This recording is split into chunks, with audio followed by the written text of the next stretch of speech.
Alright, let me turn this up a little bit so everybody can hear. It's still going through. Oh, okay. Turn up a little bit. Cool.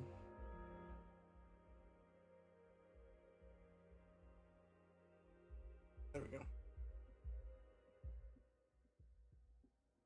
Maybe adjust the volume real quick.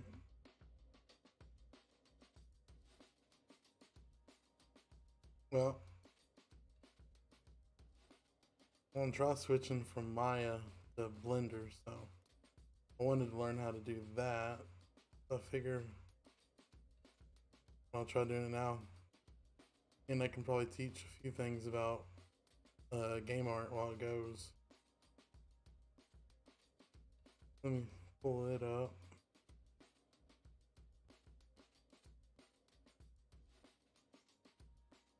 There we go.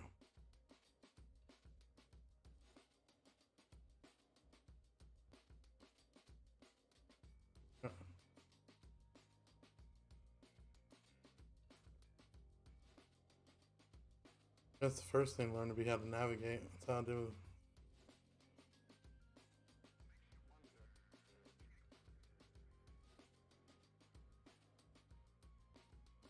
I want to learn all the hotkeys instead of just doing everything with a mouse.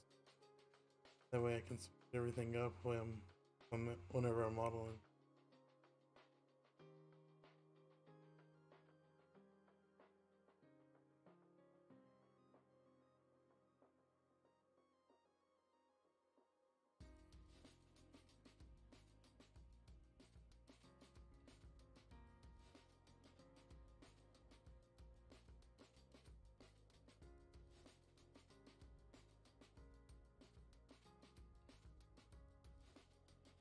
Rotate.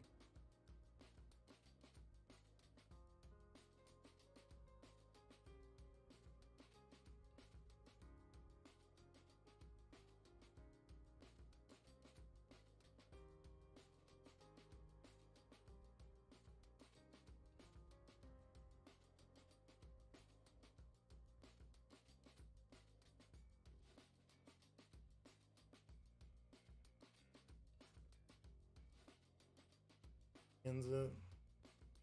Can zoom like that. Okay. Those alt.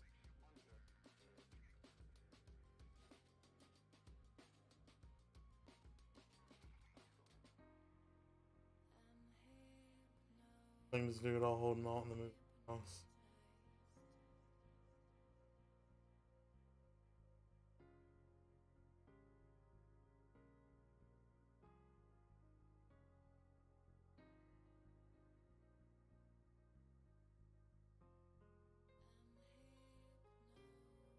Next thing ought to be change the views. Normally you can do it with the keyboard.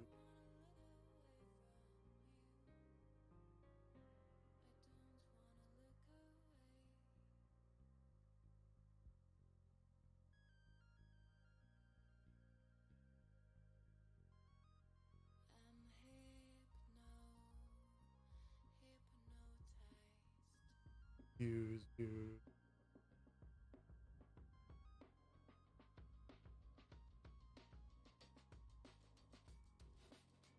I used to whenever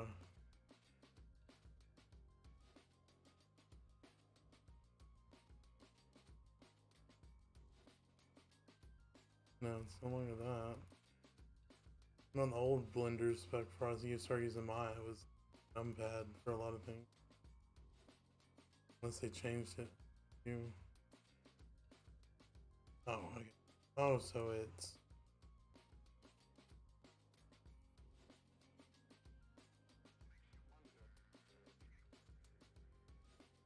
so just the F button, it's function buttons.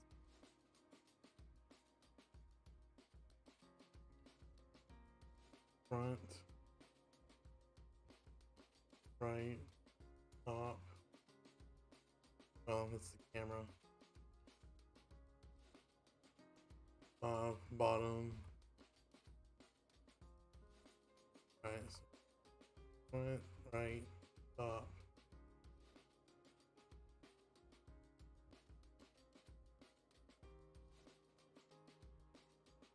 Oh, okay, so and camera.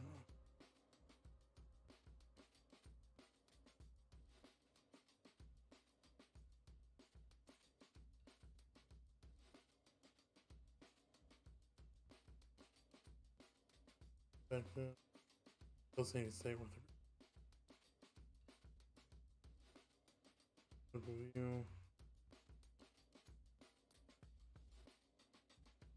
Okay, so that just brings back normal. Right, so F1's front.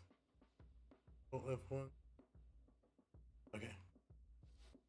That's right. Left. Bottom. Okay.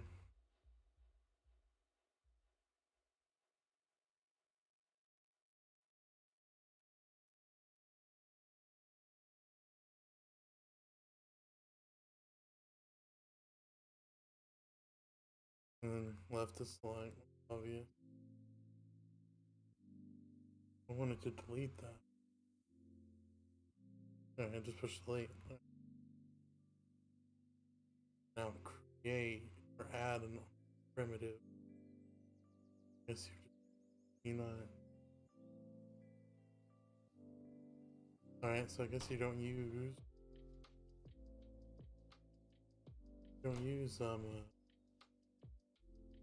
keyboard data, or do you, or is it like Maya where you? No, it is not like Maya. So add a primitive, so back to the cube.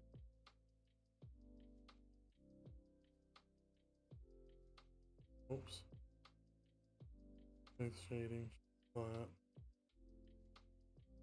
No, that's a modifier. Level, boolean, build.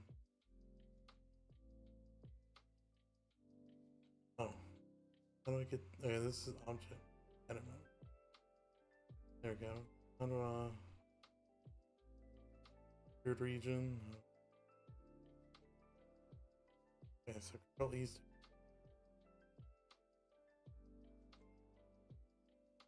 Faces, bevel.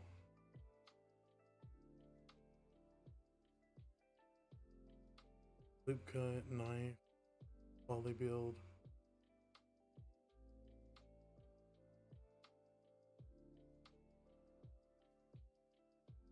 Blood.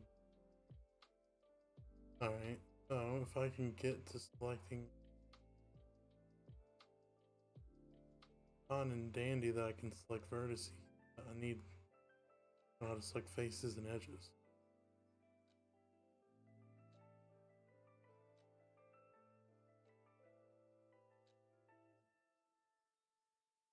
Oh wait, edge select. I'll push W. Okay. R's rotate. Yeah, let's see that. Right. Let's see. So W's move. Transform. R's rotate. Alright, so R rotate. Oh no, R's not rotate. R's is scale. Reset. Yeah, it's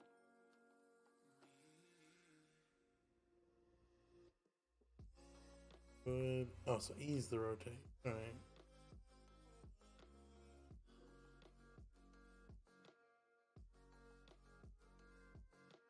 I can get this. Okay. Alright, so that. Yep.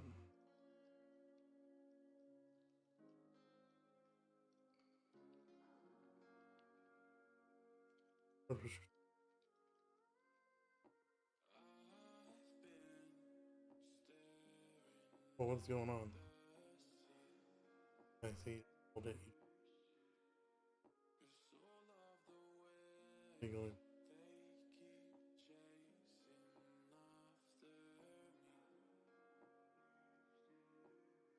Yeah, that's what I want to learn. I need to pick something simple. So, best thing to do is to first thing, go back to object mode. I go ahead and do that. So, whenever you're looking to make a new object, you want to find a prop. You want to find let me see.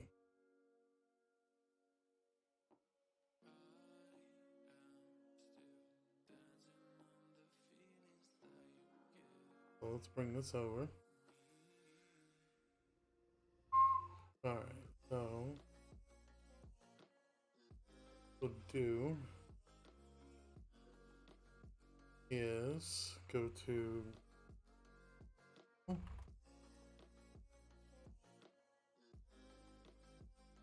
so should we make, I want to start with something simple since it's my first time using them. What was the first thing I made?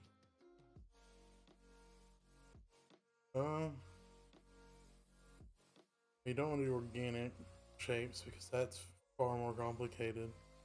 So we will go with, why don't we do something, we go to my art station.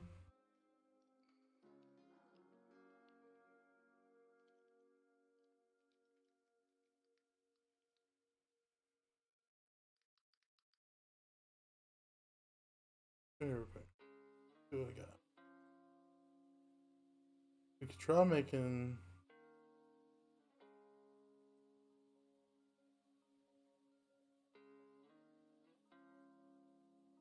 maybe we can go with, if we just want to, if we don't want to do one prop, we can go with this.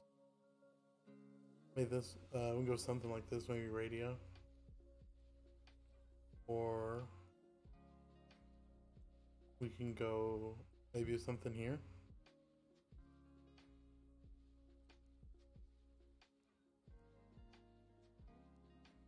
I can make one of the cups like I did before.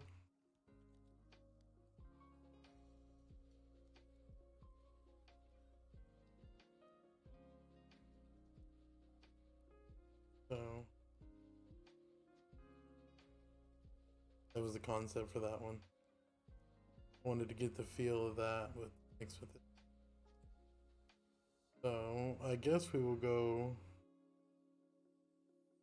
Let's try making the cup of like the fantasy style cup. Because that should be simple enough yet complicated enough to learn the basics of the Blender engine. So what we want to do is we'll type in cup.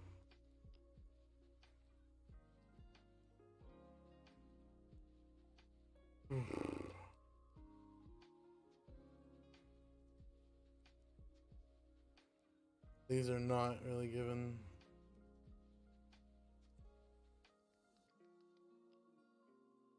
Here we go. So let's pick a good reference image.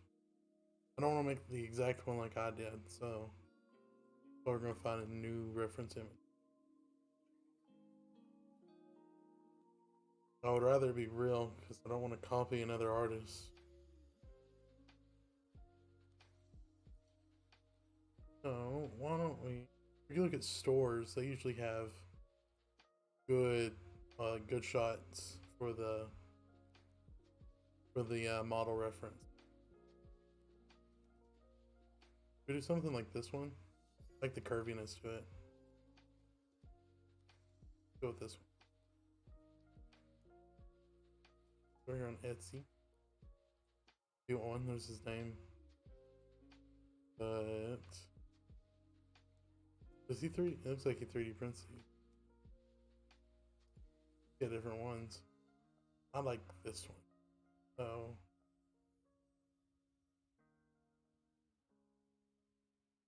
does he have any more shots of it? It's not. Well, since it's round, you really don't need it. The only thing would be with the handle. Unless we take the body and find a different handle to go with it and kind of come up with a different design for one. I guess we can do that. Body wise, this is pretty good. So sometimes an image anytime. Always want to have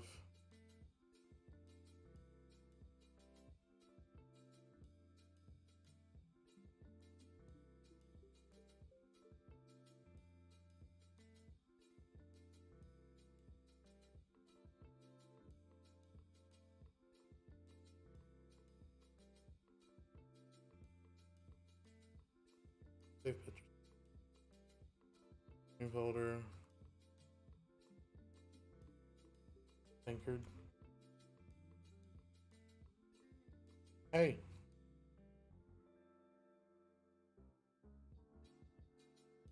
How's it going? Tankard.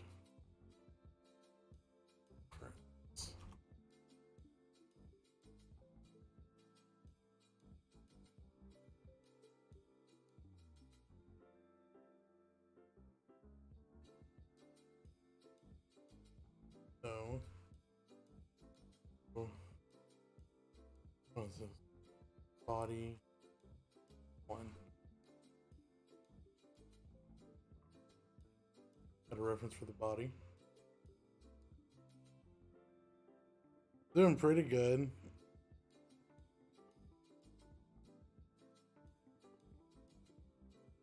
Been a little while. Been a little while since I talked to you. We weren't. Even my grandmother was wondering about you.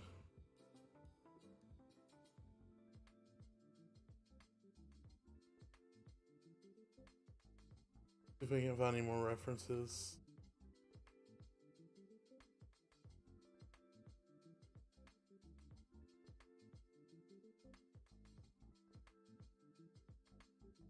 I guess we got one for the body. We really need one for the handle. What kind of handle do we want? Go back to Google. What kind of handle do we want? We can go simple or because a lot of details will be in with the texture and not really the model in itself. I don't like this handle here from the Final Fantasy one. Pretty nice.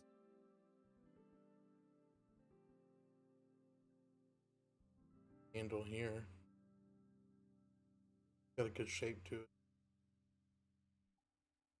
I think this is a really good reference. So is this one. This is a good reference for the handle, and it's a good reference for a mug too. So I think I'm gonna go with this one. It's got a bit more detail or more shapes to it. So we'll go here.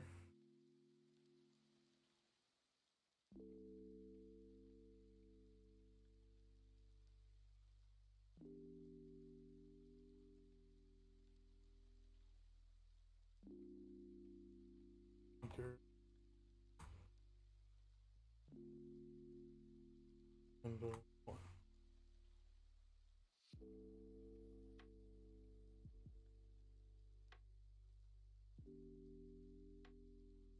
So that'll give us, shape of it and whatnot. Now we need to see, like on the other one, I need like these little bars here. Well, we really need to see what kind of, well, really the studs and stuff are just going to be like, they can either be textures or we can model it on there for a higher res game model. So it really doesn't matter.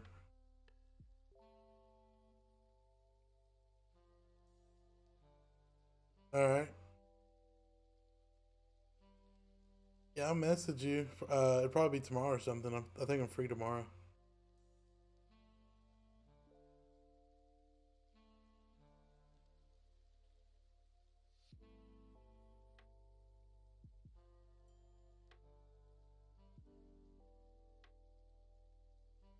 Okay, so we'll just go for there.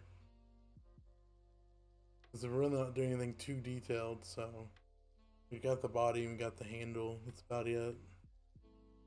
The only other time we'd be coming back for references is whenever, if we want to add for texture and we want to add stuff, whatnot. And that's whenever you're making, you want references for textures that you're going to be making, like in Substance Designer, where you're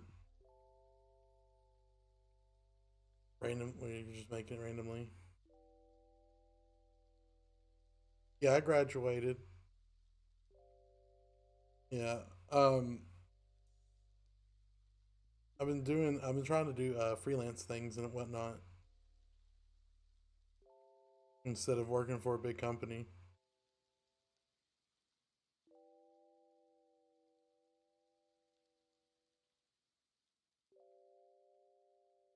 Continue.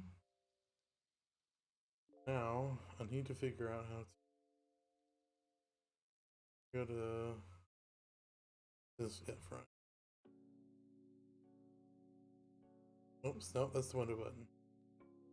Zoom out. Oops. Alright, so that's pain.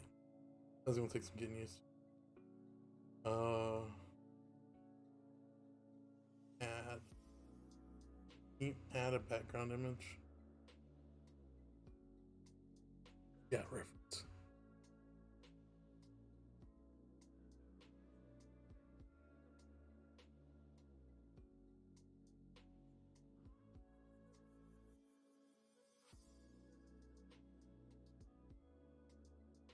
No, it's hard doing freelance stuff, so I've been trying to just work on my portfolio and whatnot. That way, whenever it comes up, I can always show it off.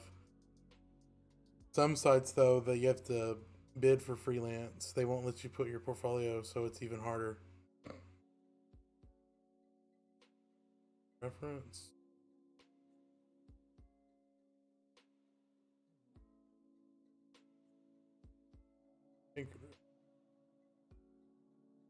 One with the other animal.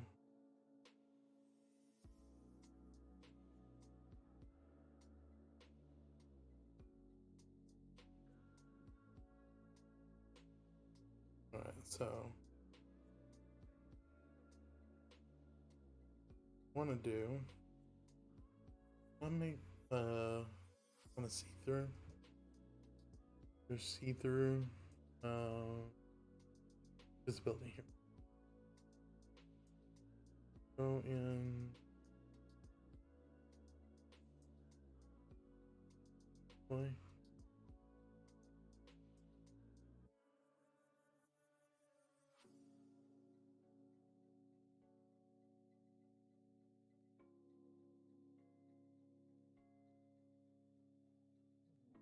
Building.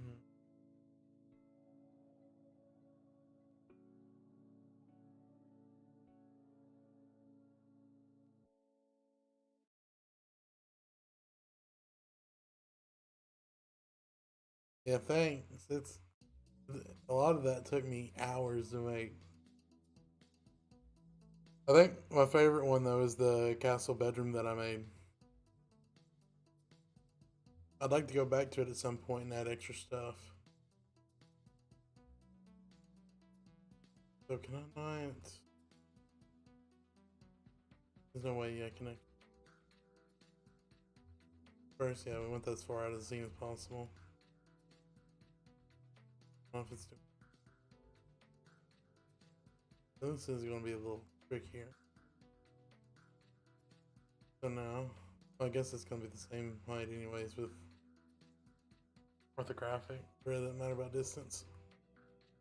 Now we need to go to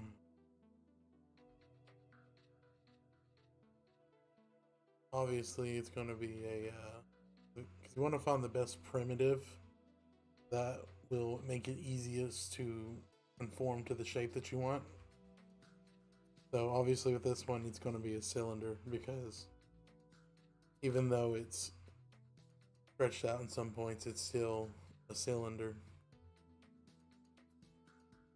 So what we want to do as we want to put this.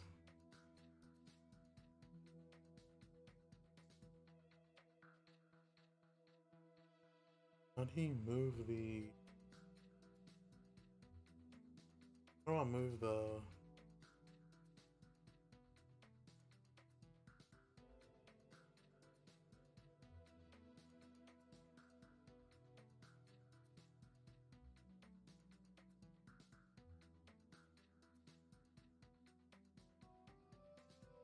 Well, I guess it really doesn't matter about the origin at the moment, so... What I'm gonna do is find a way to enter that sorta, and then find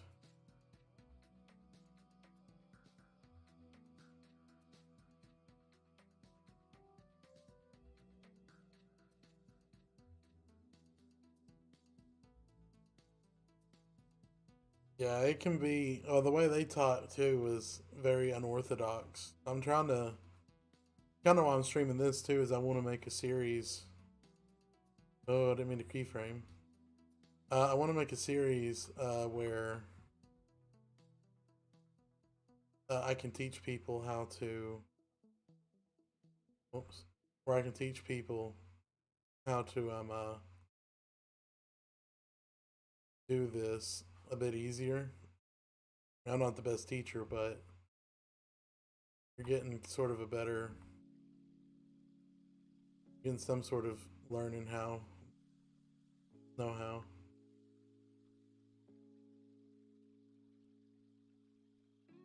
So, I'm trying to line it up just sort of. When you're doing half, you only want to align it on one half of the picture because no matter what, it will not match up with the other half, even if it's somewhat symmetrical in the photo. So just pick one half of the picture and follow it. So I'm gonna follow the left half right here. I'm gonna get the shape from there. So what I can do is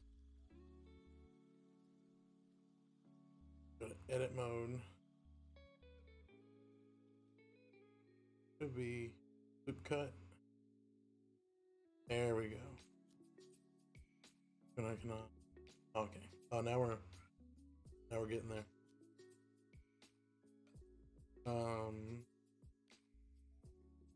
Go back to.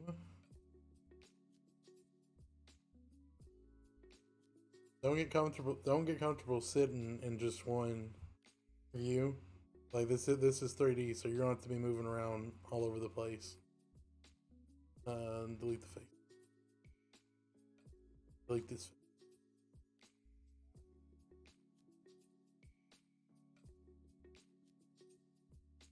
And then we go back to the face.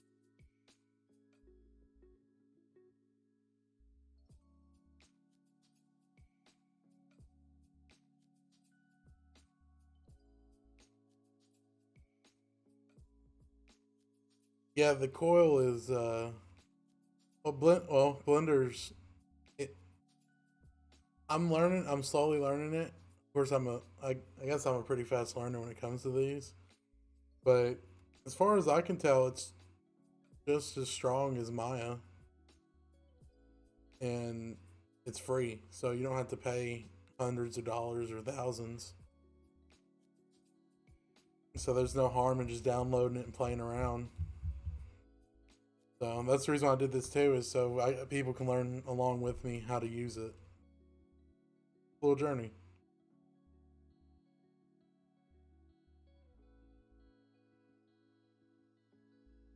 All right, so can I double click and yes, all right. That's what I want. That's what I want to see. I wish I could make. Oh. Is there? I wish there was a way to view. Is there a way to make like a wireframe?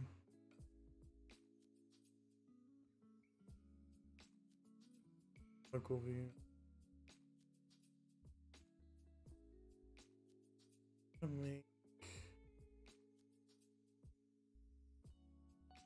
I don't want to.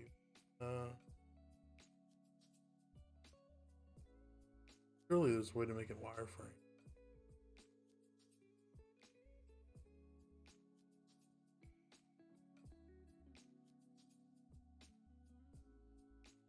Hey, let me check real quick. I want to look. See real quick.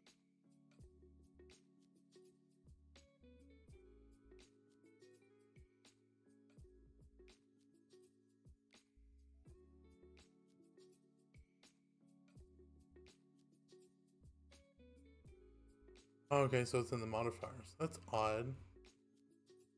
Why would you need it in the modifier? Modify. Okay,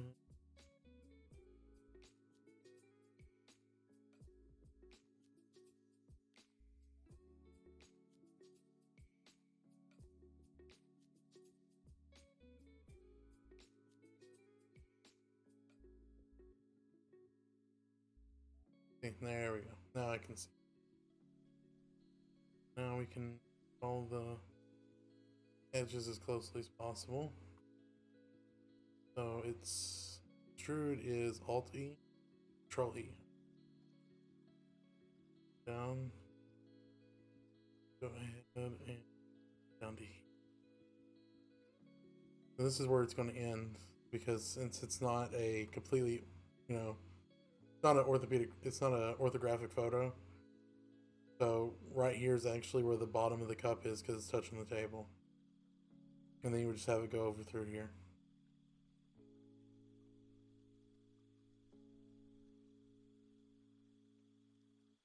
Oh, let me lower just a little bit more. There we go. Then we'll add another line here.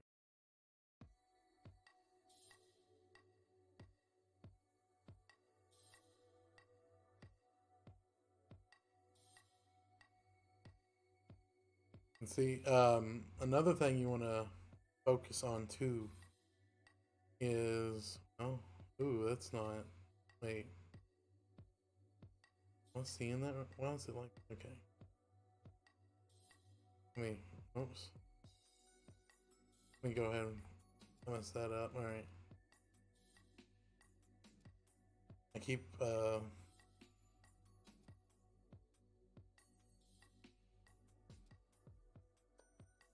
we're gonna go back to edge select.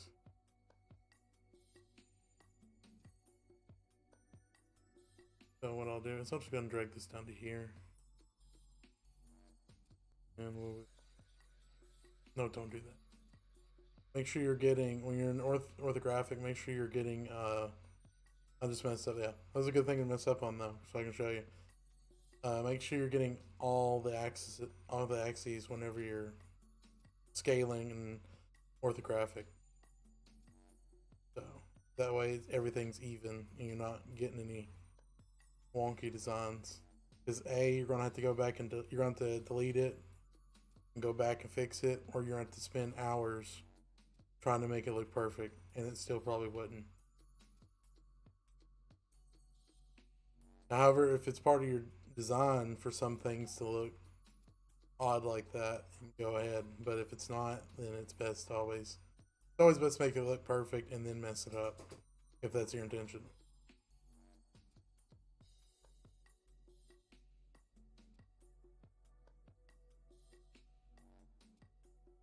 So you can't push G again, so you gotta click and click again. Scale of it. Yeah, you want sort of a smooth.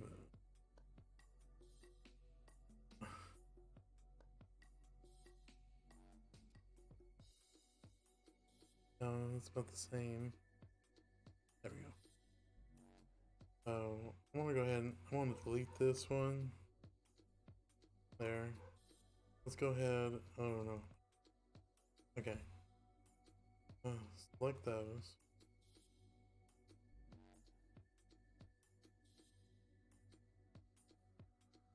Oh wait, is it? Well, what was it? Hang on.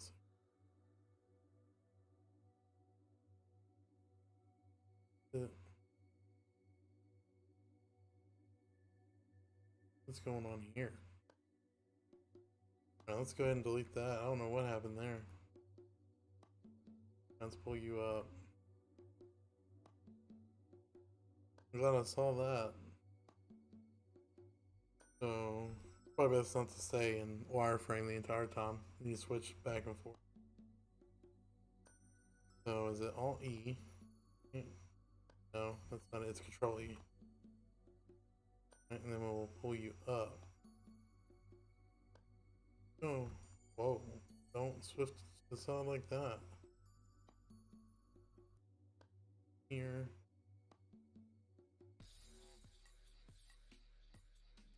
And then let's turn you back on the wireframe real quick. Thank you.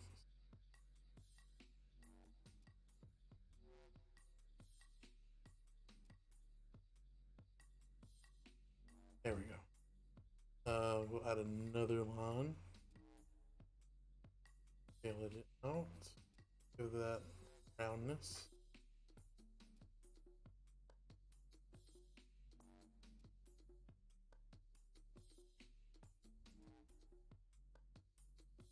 We'll go ahead and select these edges here.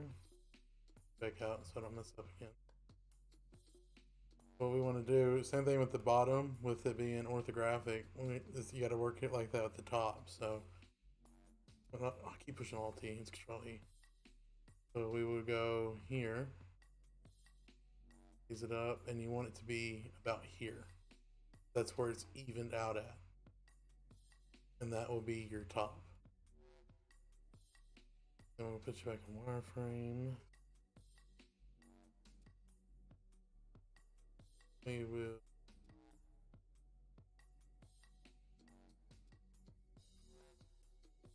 now here.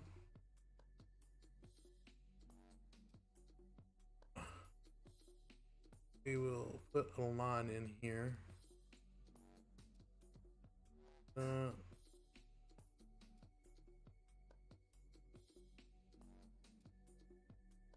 Now we got basically it covered, so we need to go back and make sure all the lines are.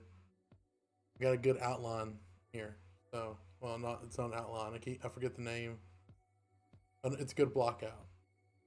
Which, I mean, this is a bit more than just a block out.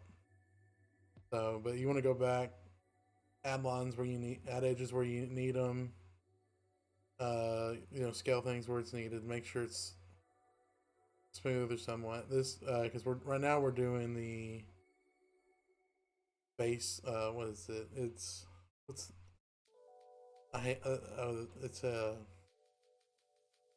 called. I call it a base model. We're doing a base. This is the base model. That's not what they call it. That's what I call it. We're doing the base model, and then we will do a high res model based off the base. And after we do the high res model, you would make the game res model. So it's best to make the high res from the base, and then take the base, make the game res from it too. Make sure the silhouette matches the high res. You can bake all the detail onto it. I'll go into baking later.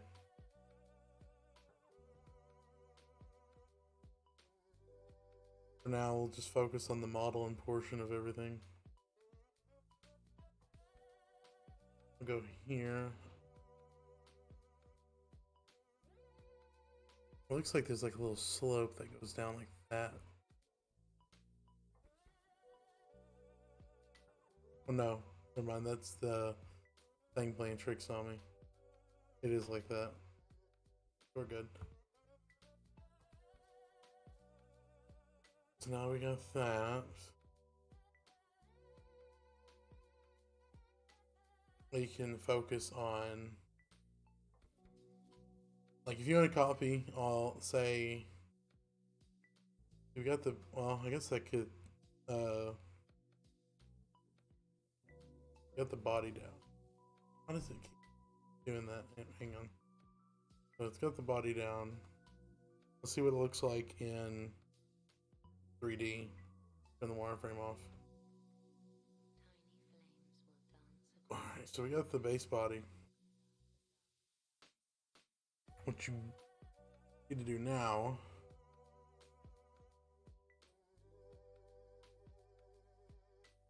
work on the bottom first. So, because I guarantee you it's not flat on the bottom.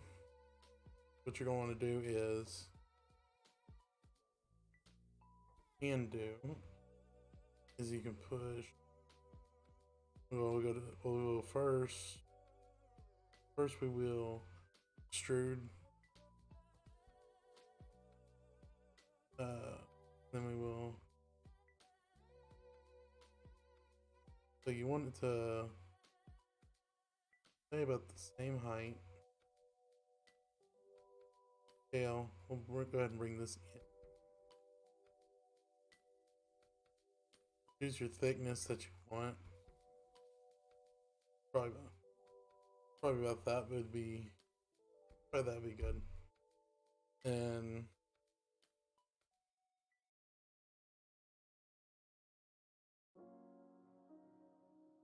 you can go ahead and extrude up again.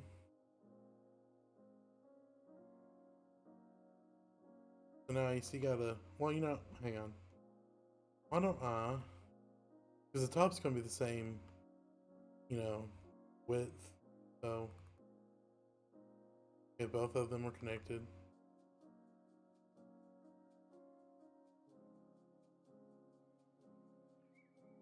All right, so they're both the same now. So we will go.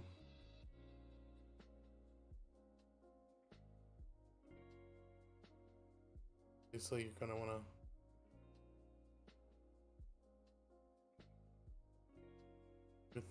Okay, so that should be.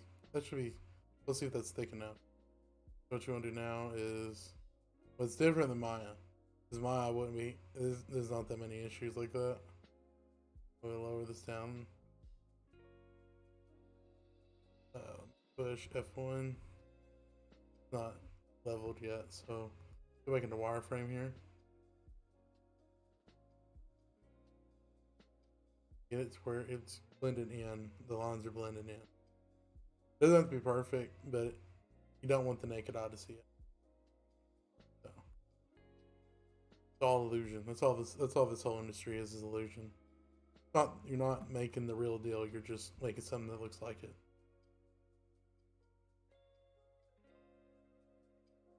There you go, see?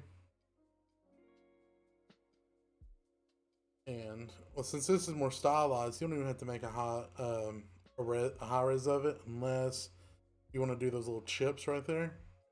Then you would import the mesh into ZBrush, and you know, you would sculpt the chips and all that on it. Which you can do that and it looks really good.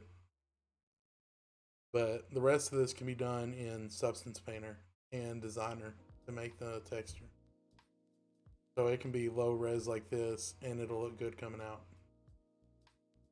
The only thing I would recommend is, depending on the type of model you're making, if you want to do this for a portfolio piece, put as much detail as you can into it, because it's not actually going into a game, it's just going to be a portfolio piece for you. You want it to do that, and so it'll look really good.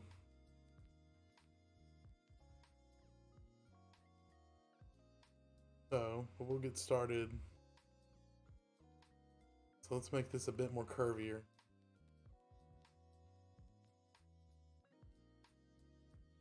So now you can start adding your own little touches to it if you want. If you want a bit, you already got the base body down. If you want it curvier, go for it. I'm not going to do that handle. I have a different one that's a little bit simpler, and since it's a good view of it, it's going to be easier.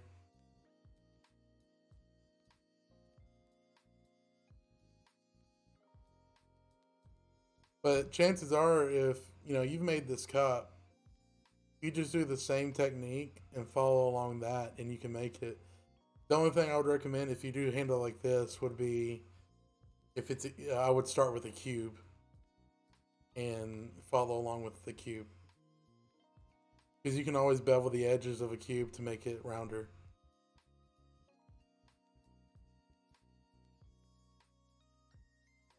But so now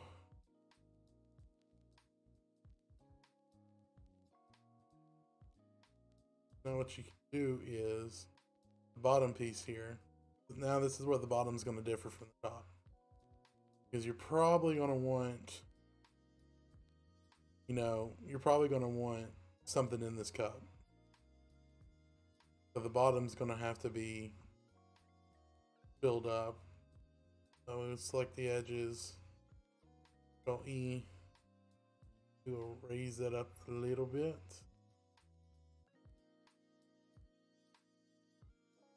Alright, so now we will go ahead and do it again. And we will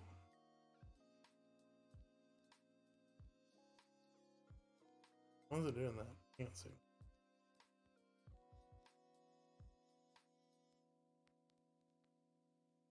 Alright, so now what you want to do is go back in mode, turn on that. I'm gonna adjust it again.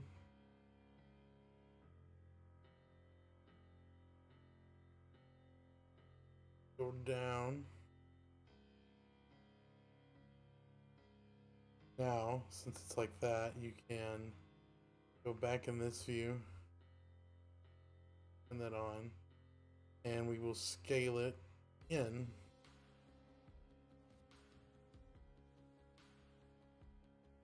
And is there a way to collapse all these together?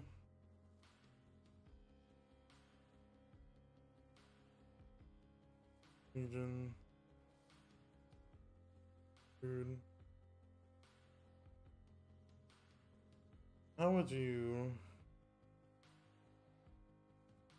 didn't maybe no, you don't want to do any of that, right? No, that's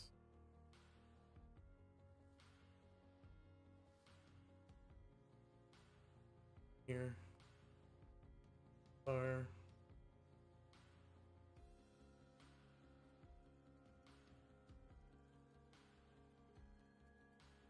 Oh, but it's not a modifier, so it's gonna be one of these. The vertices. Do anything? Normally you can merge them together. Wait. Oh, up here.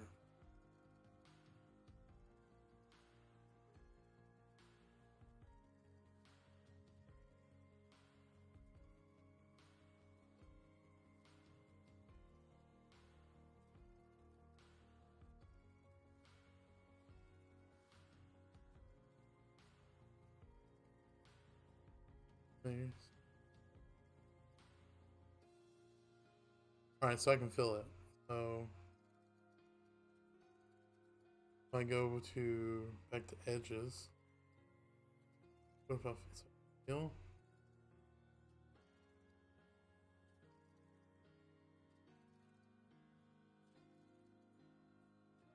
Ooh, that's nasty. That's real nasty. That's gonna take some cleaning up. I mean, you could leave it like that if you wanted, but that's very nasty looking. So all these edges here,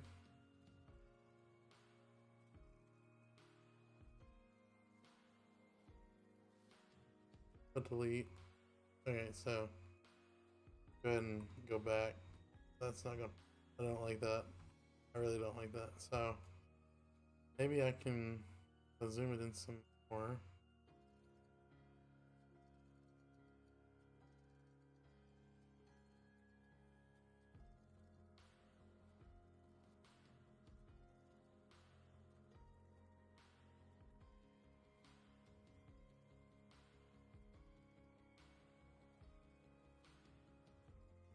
Am I missing it?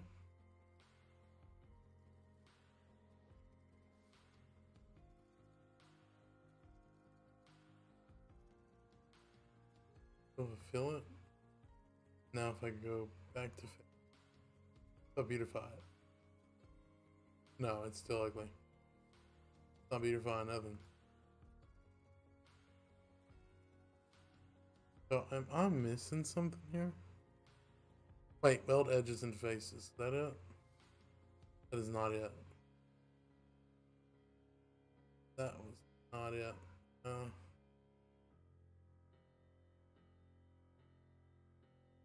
Hang on a second. Maybe Google's got. I ain't got an answer.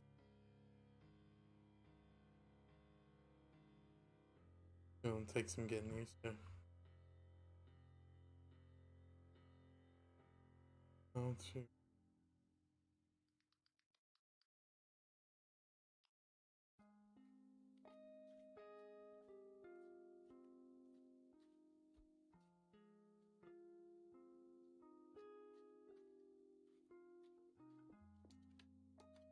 Okay, so is that how you, wait, is that how you actually do it? If I push Alt M? No, that's not. Wait. No.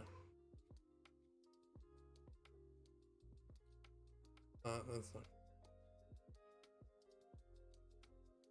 Go post to that loud.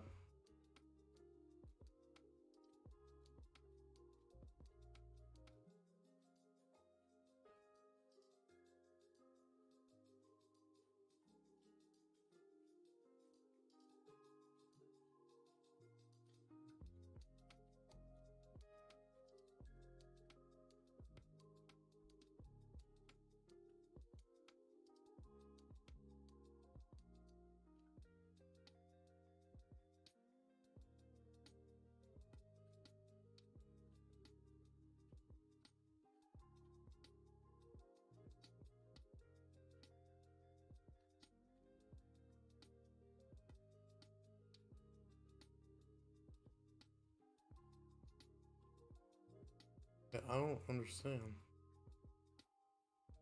Really, I'll find it. I definitely will.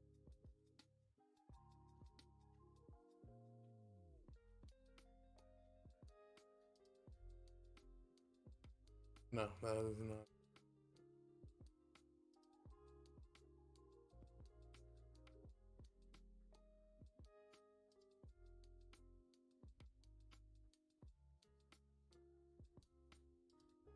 This is getting.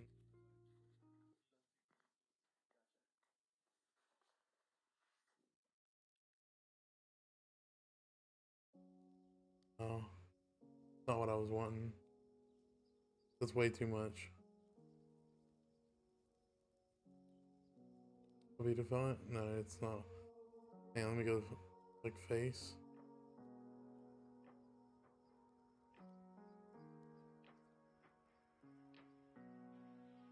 Wait, so. Ops.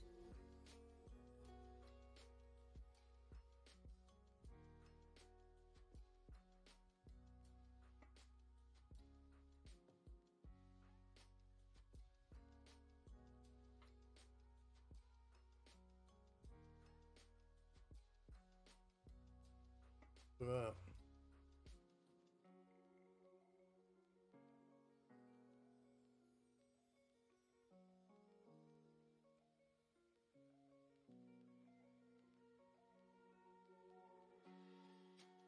Right click. Wait, don't tell me. All I have to do is right click.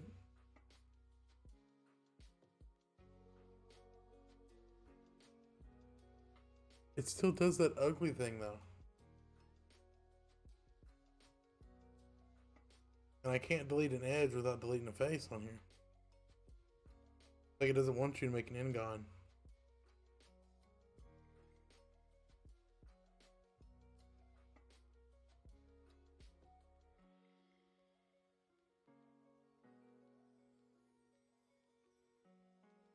Look like, no, vertices maybe? Vertices.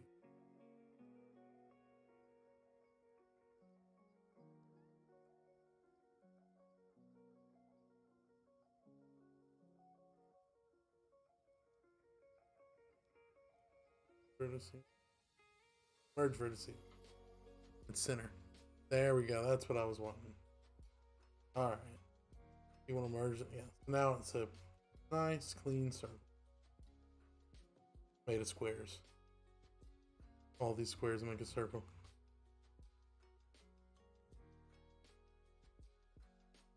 Alright, so another thing. Go ahead and get this. Depending on what you're going to do with it, which I guess if you follow me, you're going to do what I'm doing with it. Don't need it all the way down there. You just want to make it look like it's all the way down. So, I push that and extrude it down. So, one thing I learned was go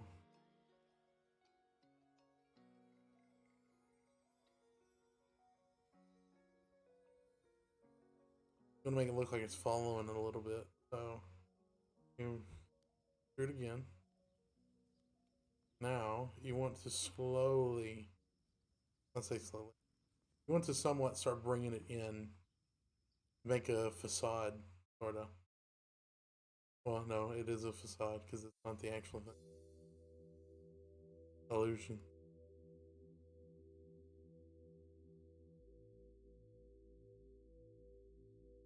Yeah. Slowly do that. Like, we'll probably bring it down one more. I mean, if you want to fill it up and do simulations with it, go ahead and bring it all the way down and follow the shape. But I'm not doing this for simulation or some sort of fluid animation. This is like a prop.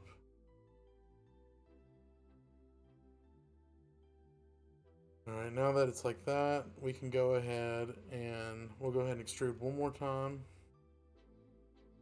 And this extrusion will be our, we'll go to vertex, I guess go back to vertices. We'll merge vertices at center. There we go. And if you want to, with the center vertex, just bring it down a little bit. There you go. So it's like that. But from the outside, you can't tell. And if you want, you know, grab if you want, grab some extra primitives and sort of shape them out to look like foam or something, and then put into ZBrush and put it like ZBrush or something and sculpt that foam out. Or I think Blender has a sculpt function. Might try that later. But for now, this stream we're just going to focus on modeling. And the next art stream I'll do texturing and everything. But for now, we'll just focus on the modeling aspect. So now, what you want to do is, I think before we continue the cup's almost done. This is pretty good. The cup's almost done. But I think what we want to do now, oops, I forgot to select the object. What's going on here? Oh wait. There we go. So now what you want to do, because it's floating, well, alright, so what you want to do is we'll put this down on the origin. And can we hide this? Yeah, we can hide it. That. So we'll go ahead and rename it. You always want to name when you're working on things, because chances are if you're doing freelance or working for someone, they're going to want the scene and the model. So always name your models professionally. But if it's just you doing it, you don't have to, but it's good practice. So how do you change the name? Like a rename function here. Oh, just double click it. All right. So SM would be static mesh, and that's what it is. Do SM and tankard body. You want to do underscores and not spaces because a lot of software can't do spaces. So underscore is always compatible, and you always want to type in camel things, like camel things. So that would be uppercase, lowercase, then uppercase. Like this is uppercase T, and the rest of it's tankard, and then uppercase P body with no space. Now we really don't need this anymore. Before we move on to finishing this up, we already have the base of the body down, so we really don't need it anymore. Because like I said, since this is going to be a game model, it's going to be low res. That means, well, we'll have to, well, no, because we do need to model these here. So what we'll do, let's go ahead and finish up the body for the cup, and then we'll focus on these little metal pieces, because we do need to model those, because even though we won't be using them on the game model, we can still bake all those on, or we can use them on the game model. Things are a bit more advanced nowadays. So what we want to do is go back into edit mode. Surely, or we do object mode. Hang on. So modifier, is this where you go to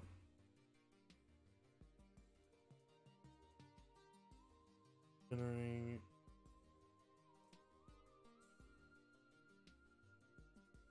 bevel? So maybe if I go to edit mode here, you want to bevel the edges like that. I'll do bevel. Thanks for following, Lions Art.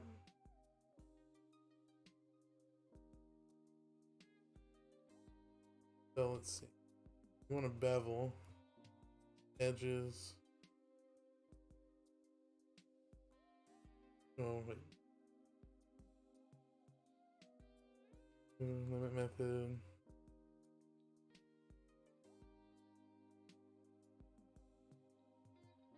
So, oh, I got this. I got to select it. Let me try. I need to select the edge.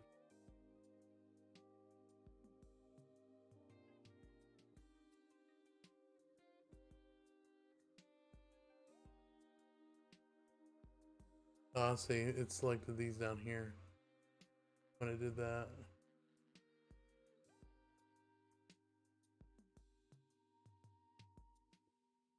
So let's go back into edit mode.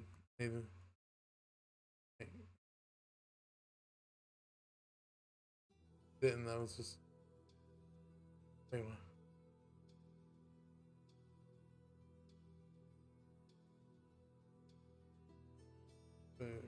And again, add modifier, bevel, and then segments.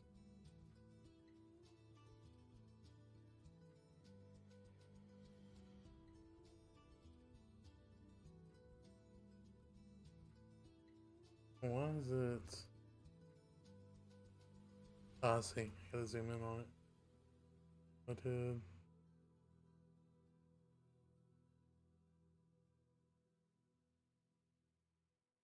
It doesn't take much. I don't know if it translates literally like Maya does, but it doesn't take too much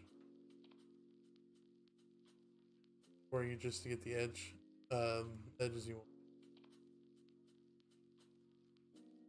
So if I go to geometry here.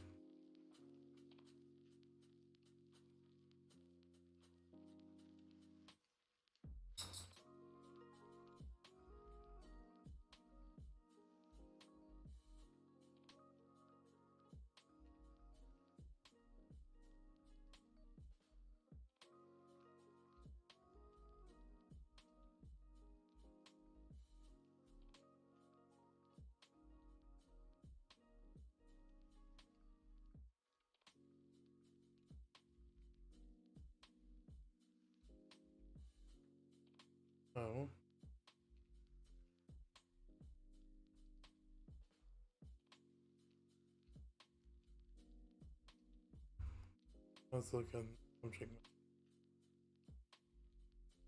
Yeah, see, getting more of a rounder edge there, and it's not as sharp. You don't really want on the outside. You don't want too sharp edges. Like, I know because wood's going to be softer edges anyways because it's a softer material.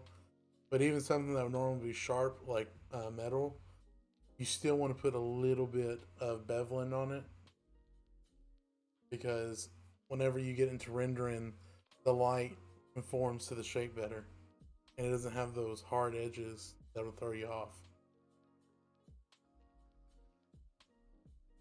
And now I should be able to smooth it with you don't want to subdivide. Where's the smooth at?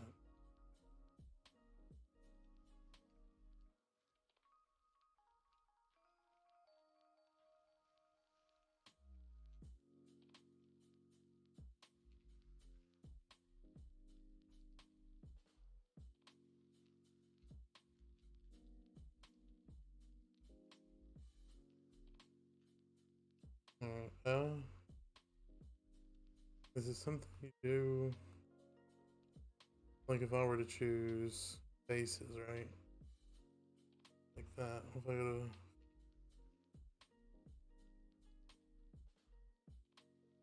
here, oh, shade smooth. There we go. Now that I did the shade smoothing, if I go back to object mode, why is it not?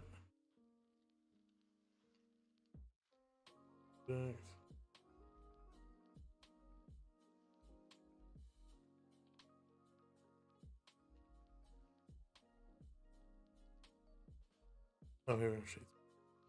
It's still doing it. Why is it? It's supposed to smooth out these little things here.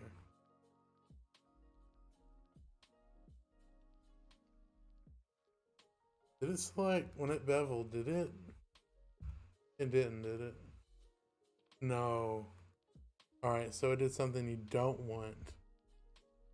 You don't, because you really, okay, so I guess it's a good thing it did so I can explain that. You do not want all the edges beveled. You only want edges that are about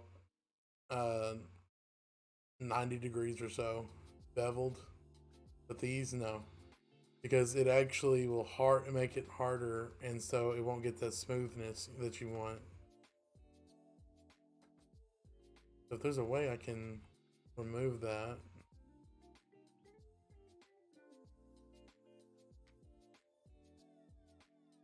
Uh-oh.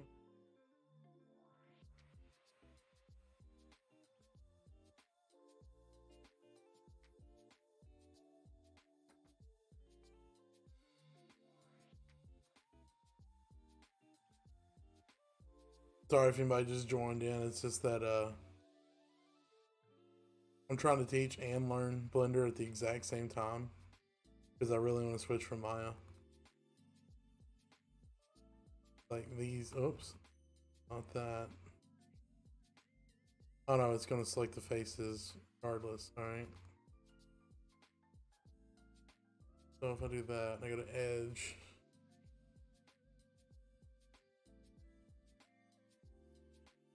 Is there a thing that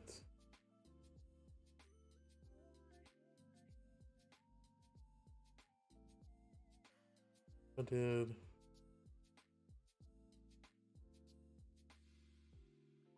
Oh, oh. Oh, I see. Wait, why is it doing that? Where'd my mouse even go? What's going on here? Where's my mouse? Why did it do that? Oh.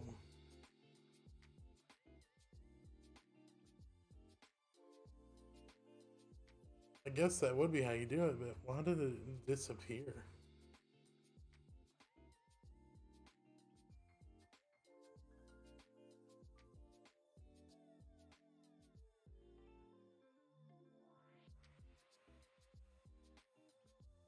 Oh, okay. So let me remove that modifier. Select these here. Oh.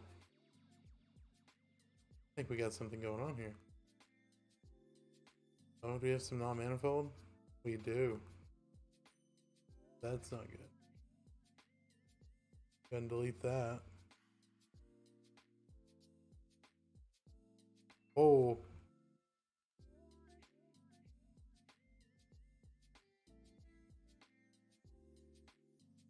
Only.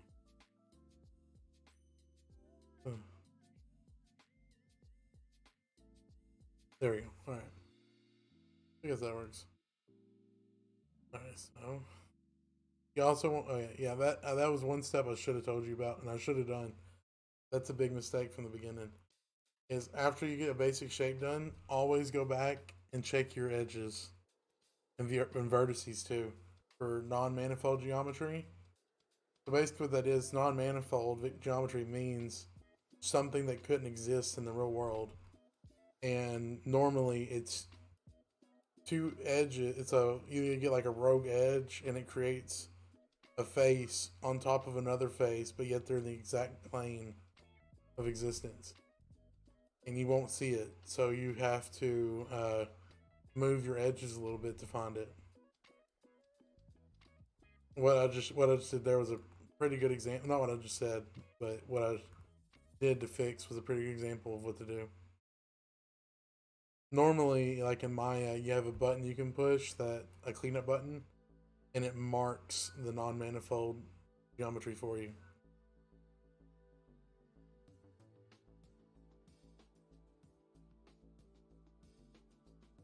Let's see. Let me try this. Bevel edge.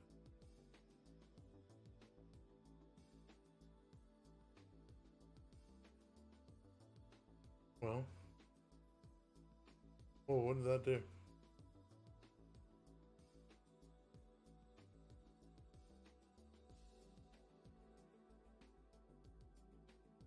That did something. Oh, I see. There we go.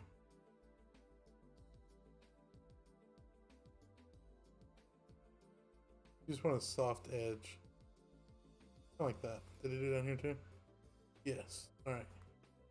So now what you can do is if you go back to object mode here. Object.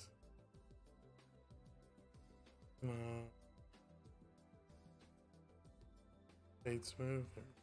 Yeah, it doesn't have those hard edges anymore. It looks like kind of like clay. Yeah, that's what you want. So it looks pretty good like that. Now we go to. They didn't get rid of any of the edges. They're still there. You just can't see them. So if we go to edit here again, since we added the bevels, it's kind of what we. It's kind of what we're kind of finished with this now. You always add the bevels last. The only thing else to add is the metal bars that go around. They go around the body, and those are separate meshes. So we can go ahead and start doing that now. So what we would do is we would go back into front here. Oh. What we want to do is okay, that's fine. We'll go ahead and we want to lower this some more. At it. It was like right here. There we go. Yeah, right there. Now, what you want to do is we can put this back on wireframe. I guess you don't need it there, but we do need to go back to edit mode.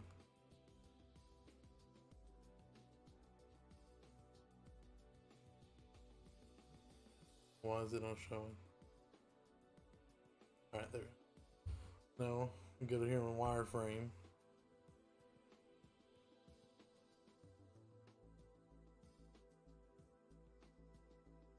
we're going to want to create another primitive.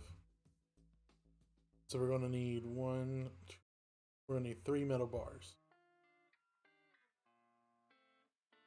I guess we'd go back to, no, okay, so we would go back to object mode, add, I guess, we'll add another cylinder. So now what we want to do, add the wireframe modifier to this. It was right over here. So now we got that. We can go ahead and hide this for now.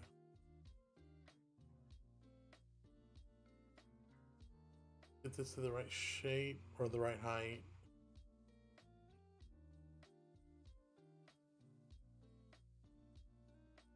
Now,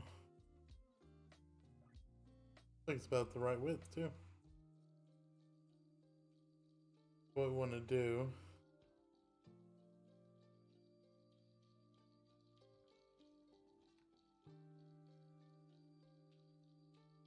turn the tankard back on. I want to go ahead and put that right here. What we can put at edit mode. Comment. Stupid spacebar.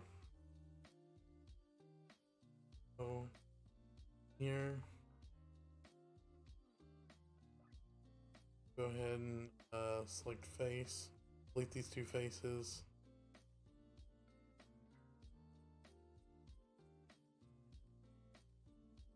And we're going to want to conform the shape of the bar to the body. So, what would be a good way of doing that would be, we'll select this top edge. Well, what I can do, maybe I can, alright, so go ahead and select this bottom one too. Or no, the faces, I needed the faces. Well, go ahead and select the faces.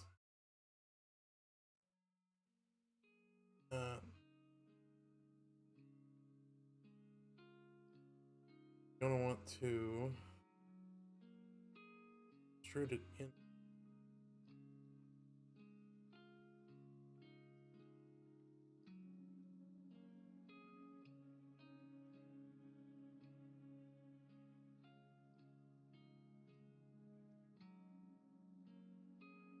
I'm gonna bring in that. So now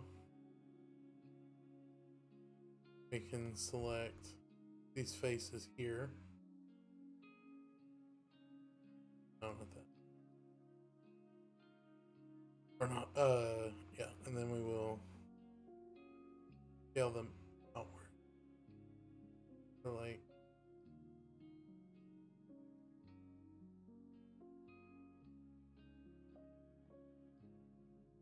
what we can do now, because you also want to conserve, since it's going to be a game mesh, you want to conserve, we'll wait, because we're going to end up deleting these back faces here, because you're not going to need them, no one's going to see them. We'll keep them now so I can actually bevel the edges on the back. So we'll just keep them there for now. Select the faces again, I guess. Well, we're going to go 1 bar at a time. So what we can do is go ahead and select these edges. Oh, sorry. So we'll bring them in. We want it just to do what you can to make it look good. I know it's going to be a little hard with it being off shape a bit, but just think how it would look. Think about it conforming to the shape. And these thing is actually bending. So this is going to be, the bottom is going to be a little different than the top. But should come out looking somewhat decent. Get that. So if I go ahead, Like the tankard, we'll go ahead and take that.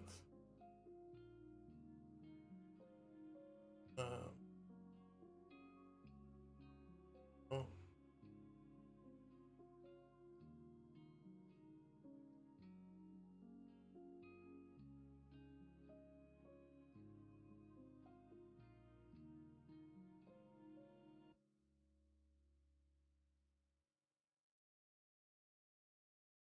And now, see how it looks like it's wrapping around wrapping around the cup a little bit. I could probably bring this in a little bit more down here. So it looks a little bit like that. Or no, wait. Let me see. No, I need a face. Here we go. So we'll go ahead and move this over. 3D modeling is about trial and error, so you just keep going until you get what you want. Maybe we can skip in a little bit. Oh, that's not what I wanted to do.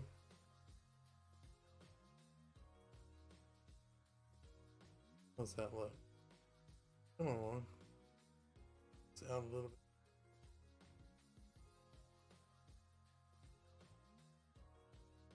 There we go. That's better. And if you want, if it looks like the bottom's sticking out too far, you can always just grab that outer edge here. Looks like it's going down too far, so set up a little.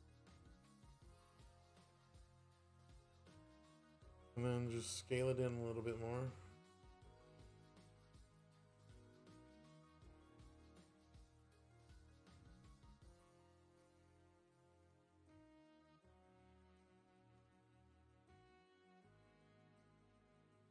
Oh, hold on, shift or something. It doesn't. There you go. All right, so it's shift.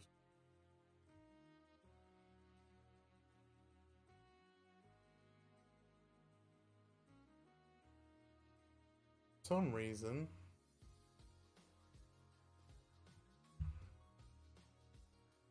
go ahead and hide this. Oh, I think I see what's.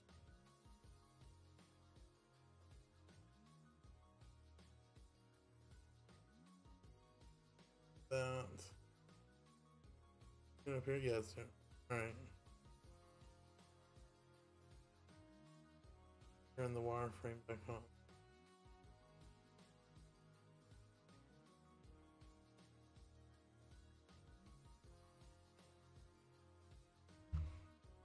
So now if I turn the back. How does that look?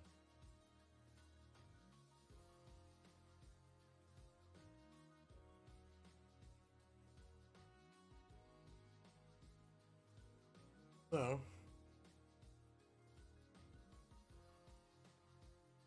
go ahead and continue getting this just right.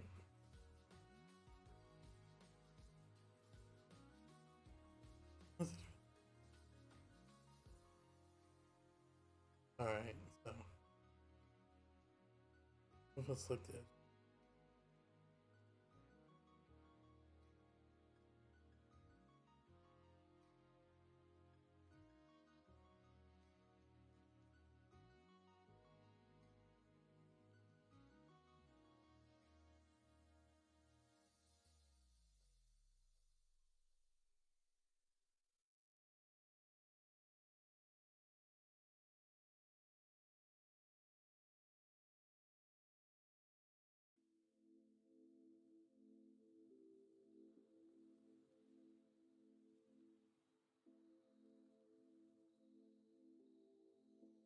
There we go.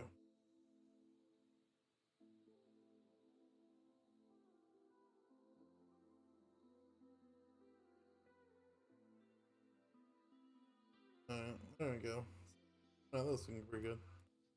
So now, what we want to do, go ahead and type in SM trace top we'll go back to object mode.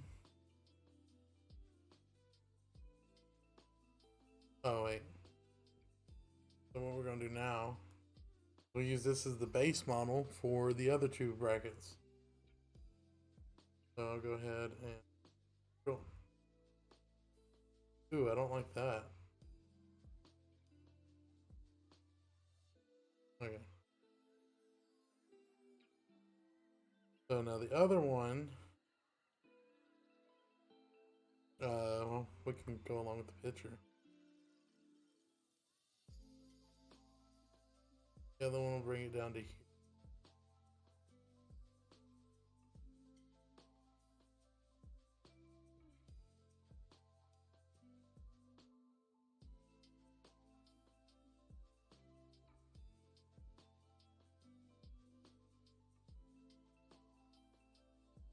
We bring this back. No, I'd come in. Now let's adjust it. Instead of it looking like a tutu. Edit mode.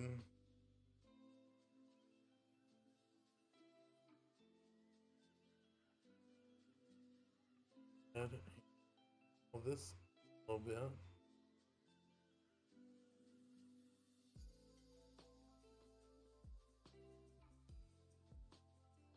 Okay, hang on a second. Now let's scale this part.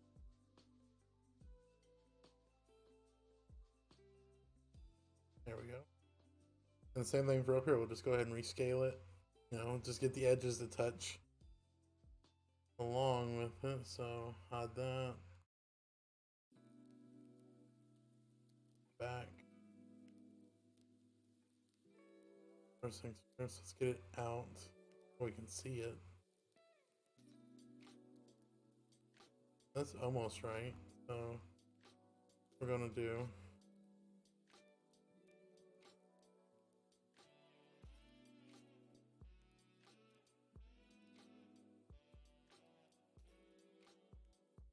all right. It's all coming along slowly but surely. All it is very 3D modeling is very time consuming. It's just like any other art. So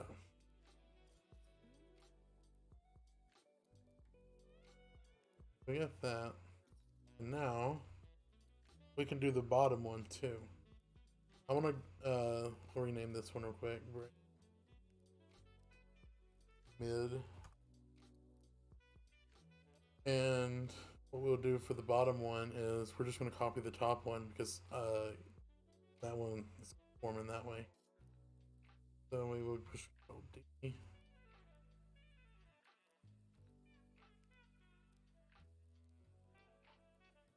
Not that.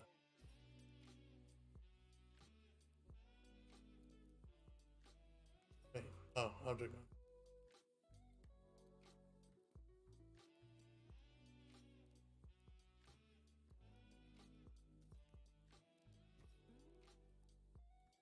Bring that down. Go ahead and real quick. Up here. Gonna want, well, it's probably easier to line it up with the cup itself. First things first, we're gonna need to resize it. Get about halfway there because you're going to adjust the bottom and top anyway. So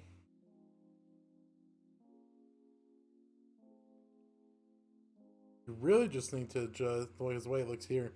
You really just need to adjust the top part because you can make the bottom go out a little bit more, like flare out, and it looks like it provides a better base if you want to go that route. But you can always go like it's been doing and just conform to it. But we need to actually get the right height. Let me frame here. Make sure it's the right height. Now we need to make it a little bit smaller. There So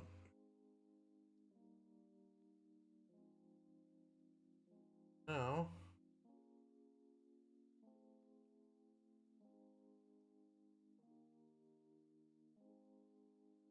then we're gonna go to edit mode.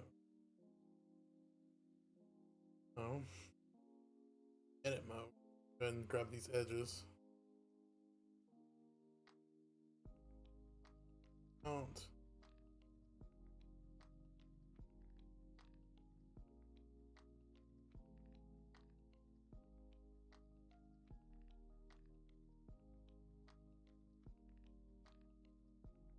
Alright.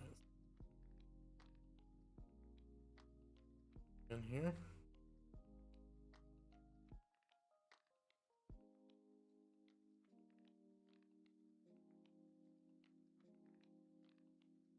A bit more. Oh, I gotta click it first.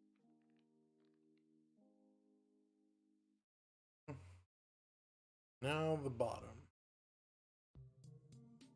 Like I said, we can do whatever we want with this, but if we just want to stick with what we've been doing, go ahead and scale that in a little.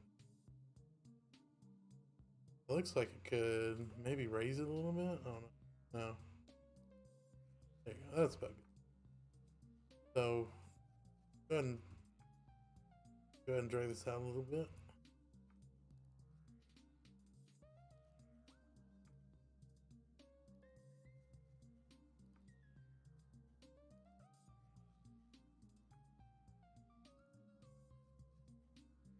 There we go. Now let's go back to the top up here.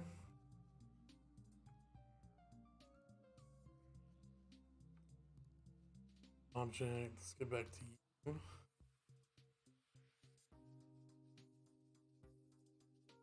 Go ahead and select edges, and just like before,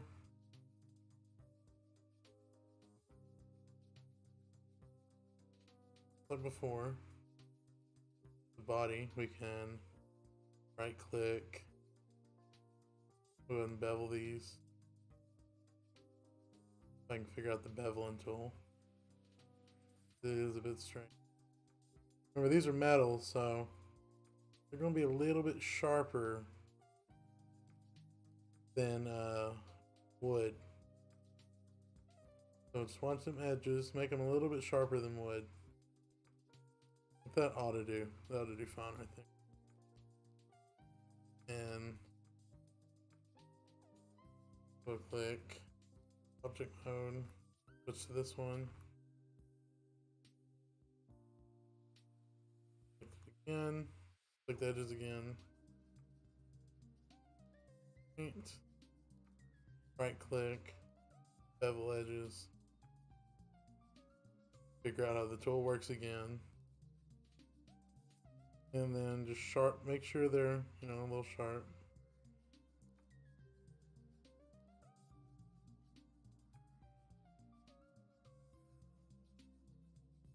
Little sharp. What's going on here? Supposed to be doing that? No, it's not. Why is it doing that? Oh. Hang on. Doing it on this side too? It is. Right, oh, nothing a little fixing up can't do.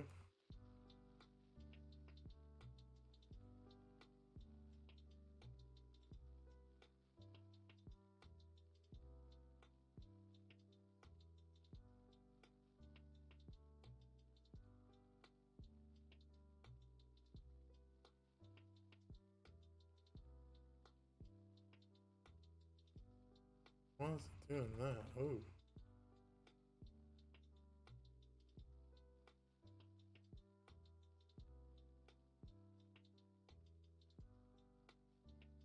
That's why it's doing.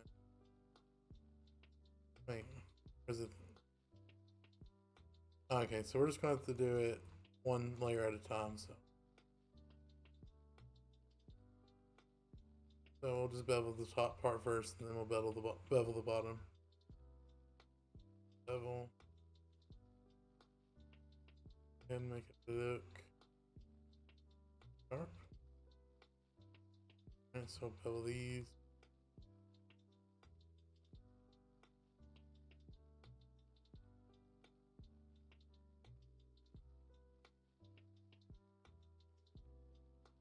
Okay. Sharpen it.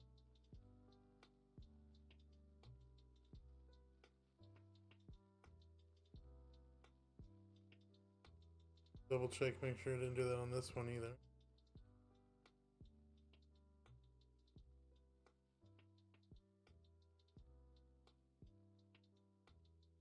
Did it do it on this? I think it did. It did do it on this one.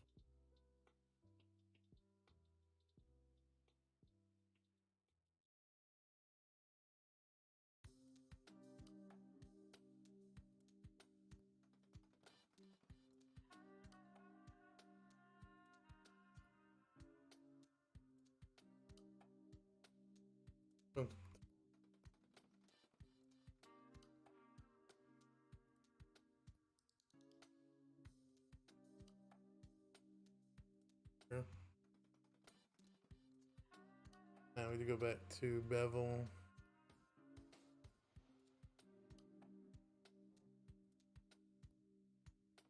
Okay.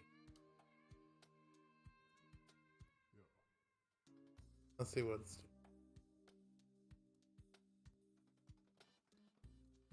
Now let's go down to the bottom one. Here we are.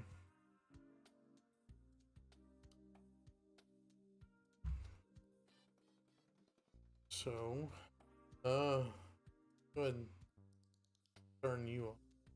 Well, and I'll leave you on. We need to go to edit mode.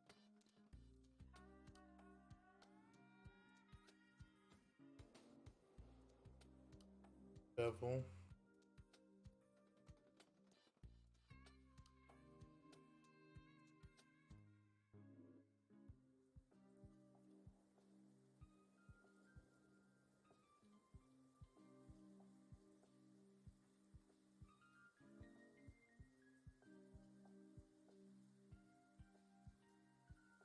Beveling.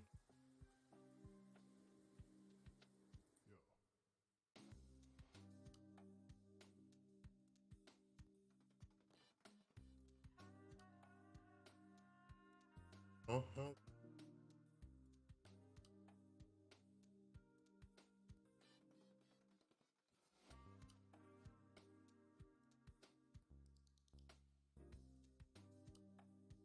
It doesn't matter at the bottom of it because you're not going to see the bottom. But now we can go to object.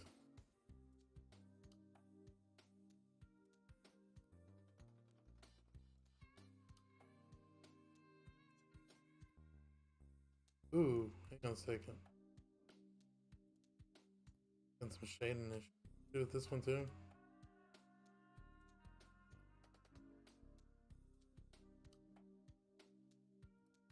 Yes, it does do. Looks like I accidentally reversed it. And this one. Didn't do at the top, it's doing at the bottom. Yeah, it looks like I reversed it.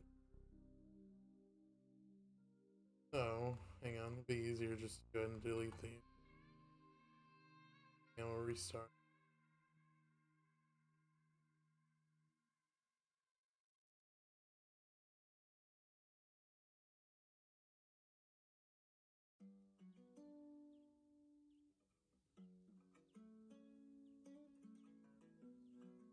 Bring it up. Alright, let's gotta add the wireframe modifier.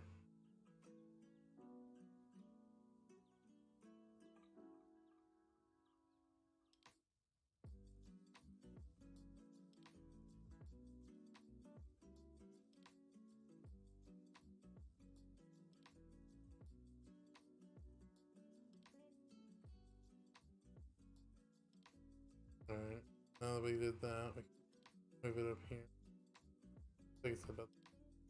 So instead of, alright.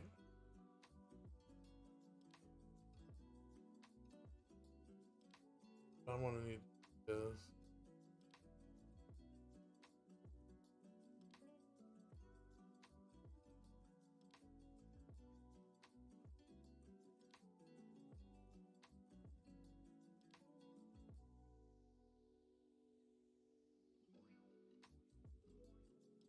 Probably easier if we just went ahead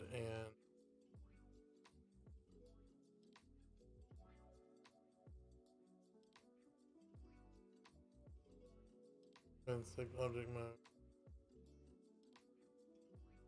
Hit you.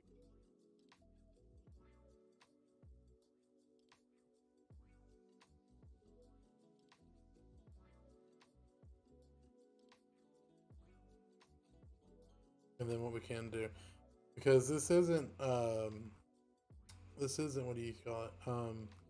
The game model, so you can actually intersect material geometry. So what you can do, you're gonna keep it somewhat simple. You can do this. Go back to edit mode. Go ahead and select these faces.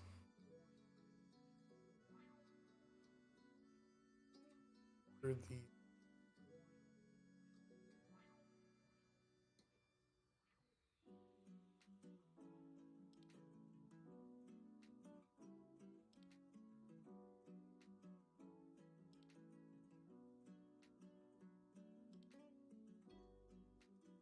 Alright, good night, Anthony. Yeah, I'll try contacting you tomorrow.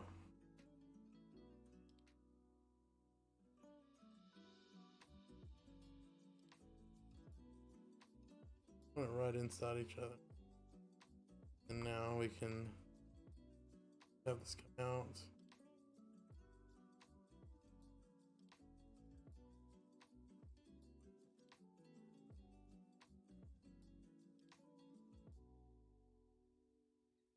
Kind of like that.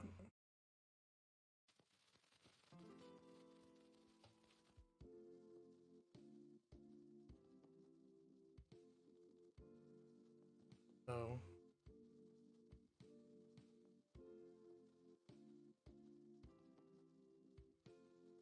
no, because it is sticking out too far at the top. So we'll go ahead and edit.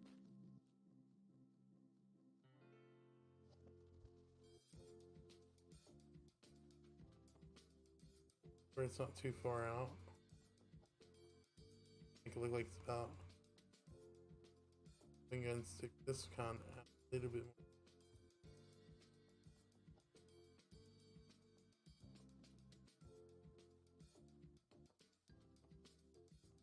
I think what was running into the issue here, I think what it was off is whenever we scale it, not fixing the, or I'm not fixing the height here.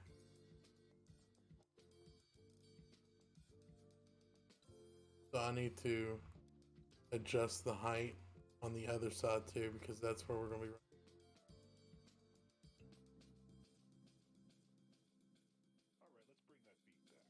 So.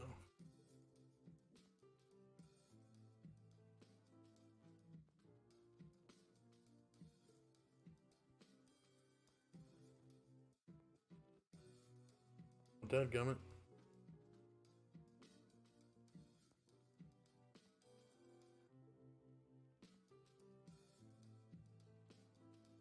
Yeah. I'll make sure it's about right. This should be close enough. Now we can go ahead. Let's test it out. So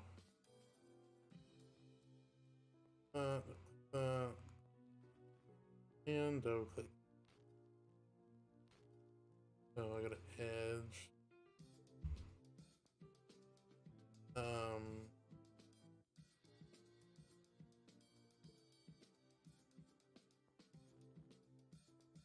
No, not that. I got right here. Bevel edge.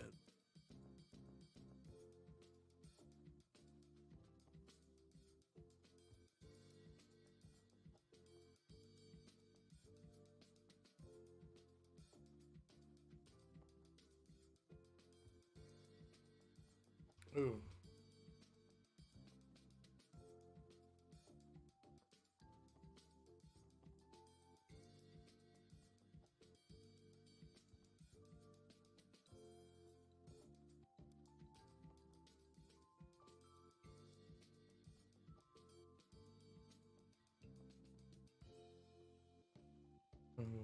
Okay.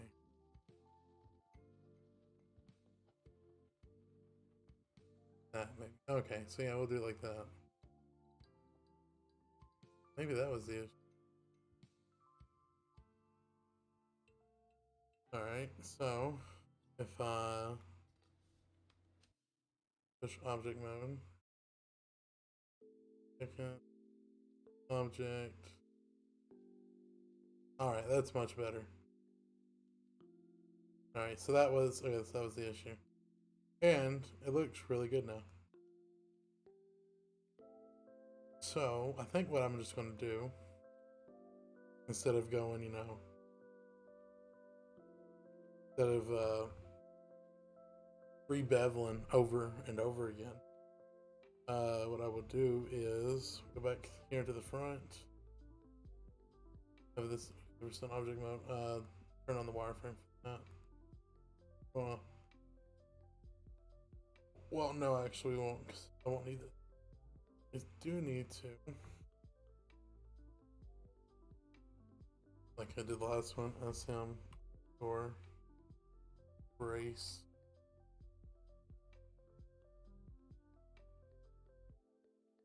Control D.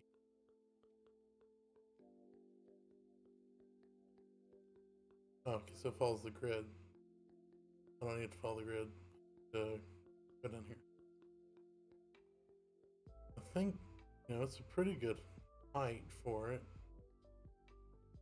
Still, yeah, it's still pretty good. I mean, they're all going to be the same height because they're made from the same thing. So really, it's the width we need to look out for. Two. I could probably, because it looks like it will be. I could probably. Well, one thing is I can flip this.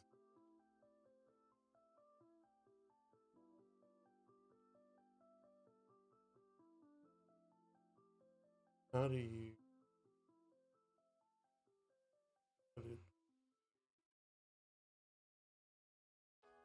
Okay, we'll flip it. And then what I'm going to do, pull you out.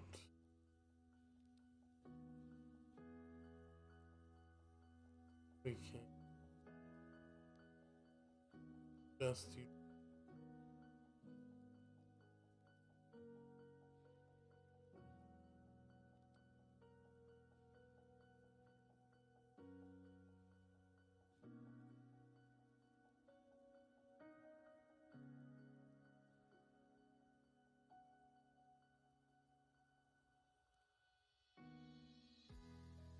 So,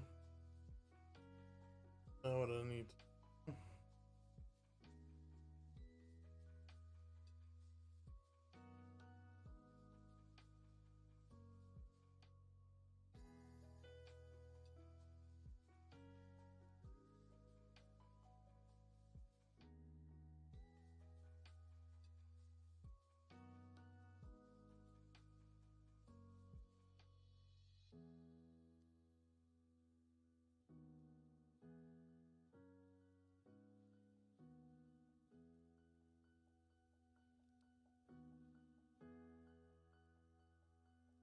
This face here.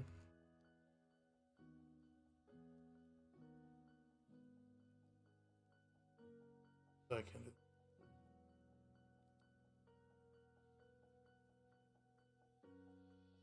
And then we will.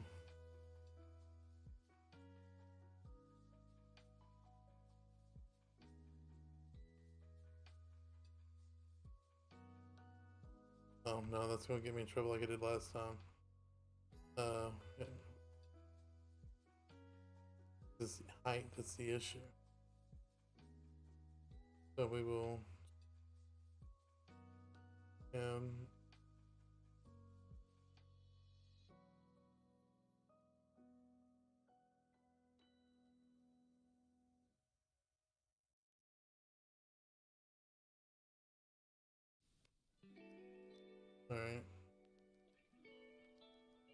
sounds good. We could probably do same thing with this, except we'll bring it in a little bit more. Well, no, you don't want to do that because it's going to be the opposite of this.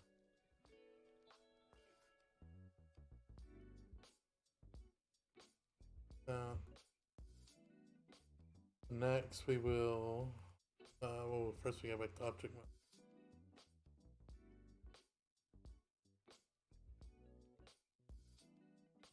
And like last time, we'll this one. Oh, I gotta rename it. Trace. Good. Again.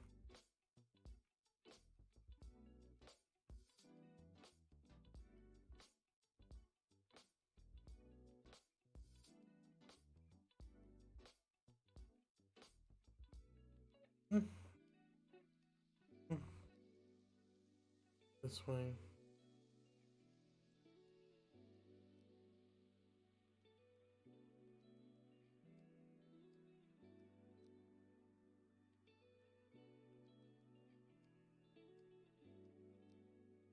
Oh.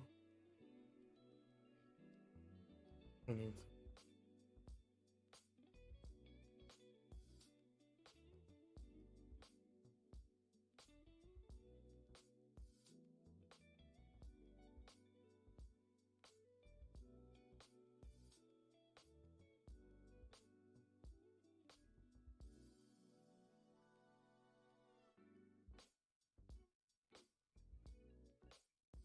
Oh.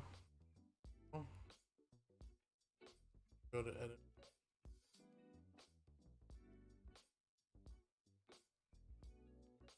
Now, the one part we need to work on now is this part. That's easy. We will just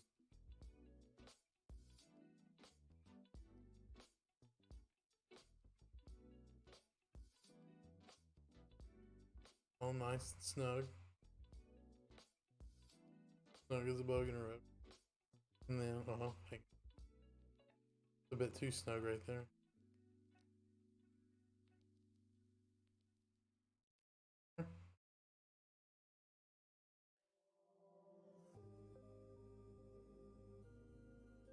And we can adjust this right here too, because obviously it doesn't look right doing that. So we'll bring these.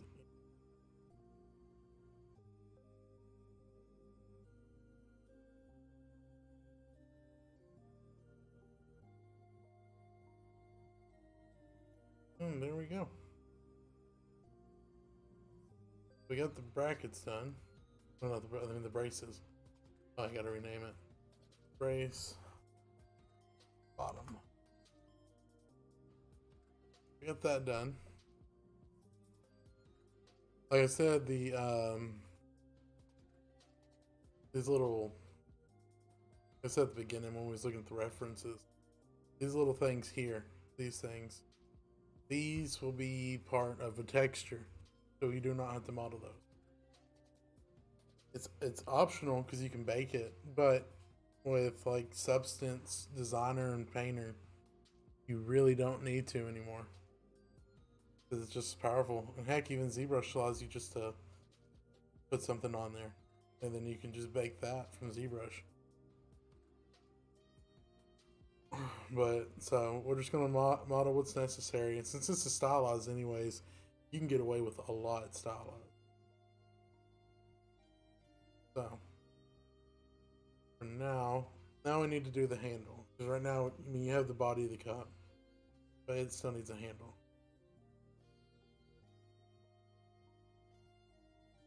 So we can do,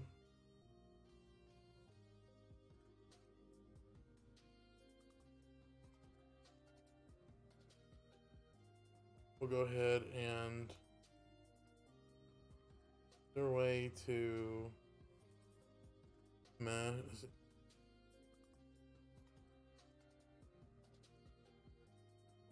Can you combine the mesh? How do you combine the mesh? I know you can, because you have to be. But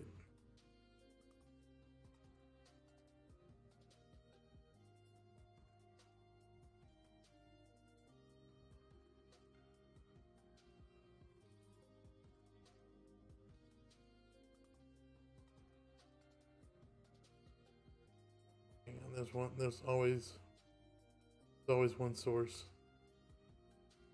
There's always one source.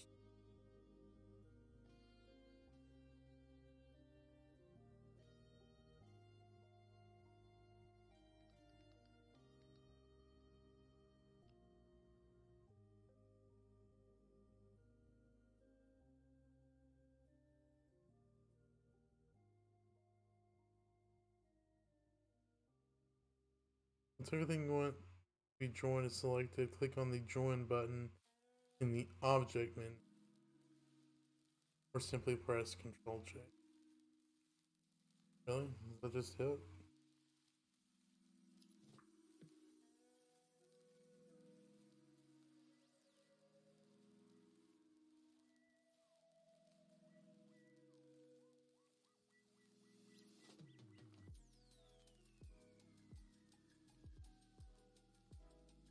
Oh, I'm still in edit mode. That's the reason why too.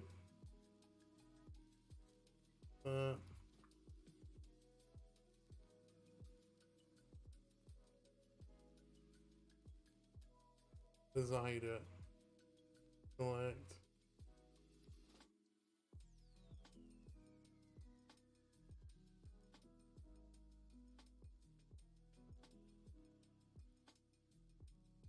Oh, join.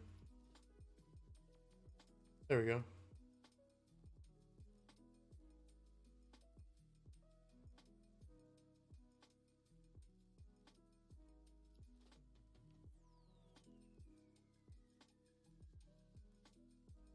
But probably shouldn't do that right now because you're gonna want it all separate when you're UV and everything. So go ahead and undo that. Just nice to know. But when you're UV and everything, you're not gonna want that. But we no longer need this reference here for this cup. However, I do need to find a way to.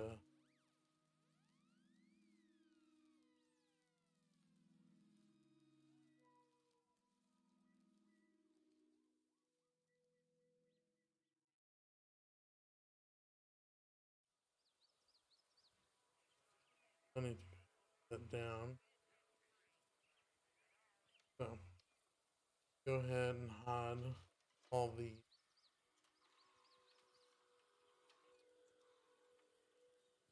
Want to add.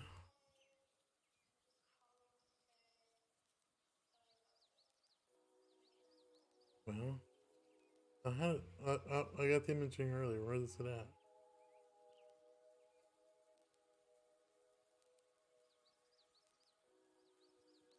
Wait, maybe it's under add. My image reference.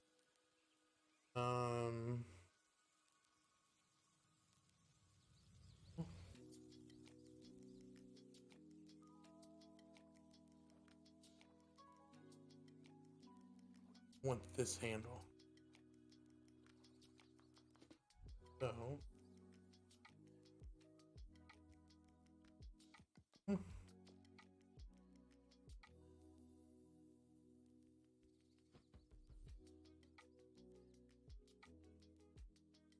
You're gonna do.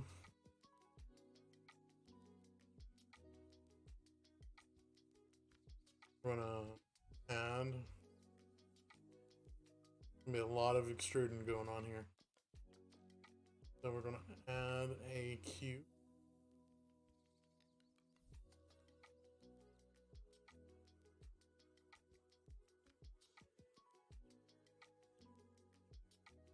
You can scale it down. Just because it's gonna be our starting point. I need to add this one.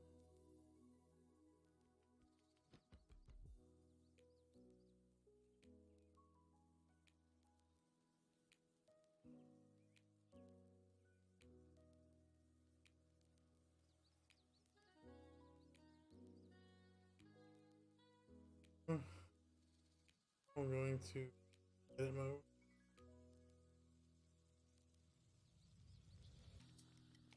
Where to see? I want to go ahead. Oh. Why is it only,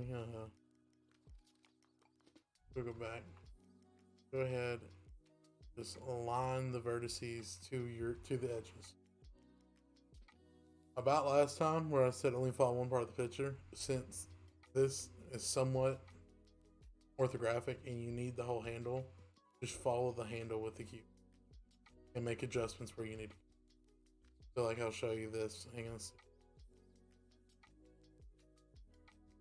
Down here.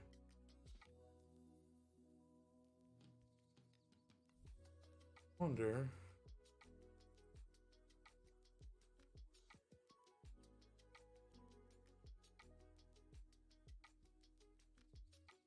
Is there a way I can get it to select?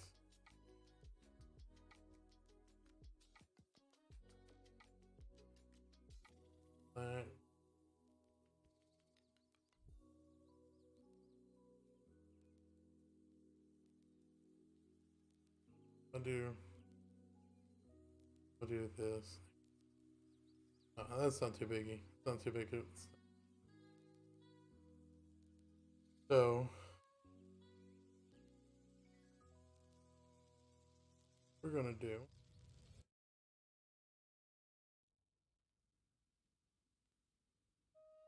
That's weird. What we're gonna do. Bring this down. I'm gonna bring this one up. What I'm gonna do is I'm gonna follow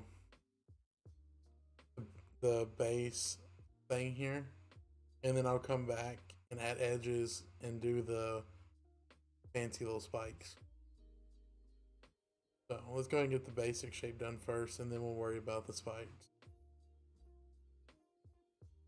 Now what I can do. Base. Like that. Don't worry if it looks too wide. The way we're doing it, we can just adjust the width of it whenever we're going to attach it to the cup. So don't worry about that. What I'm going to do is I'm going to delete the face on both sides. You don't need that side either.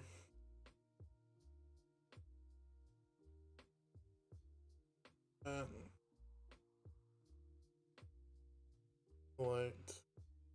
Now we can start working on it.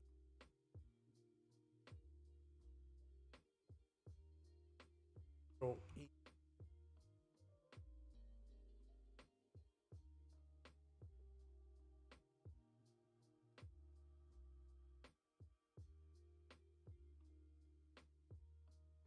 Go ahead and get this over.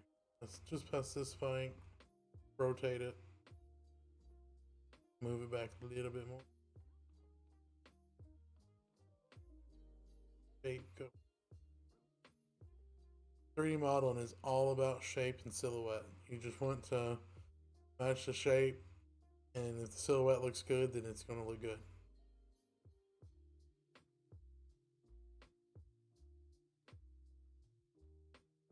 I'll go ahead and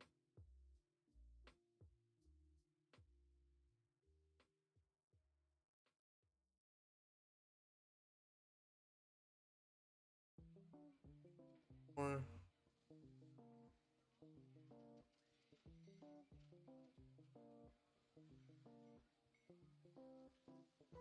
Wait. Rotate it. And skip. So we'll do it again.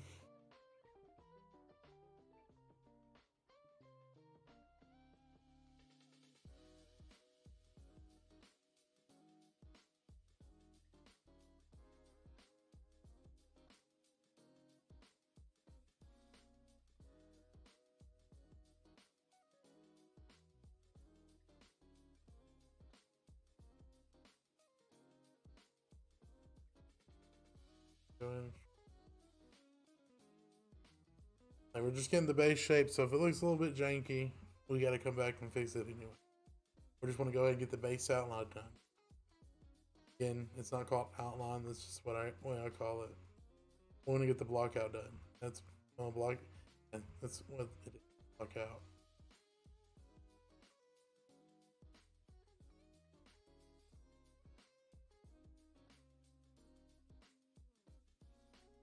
I want to fix that too. I didn't mean to actually make.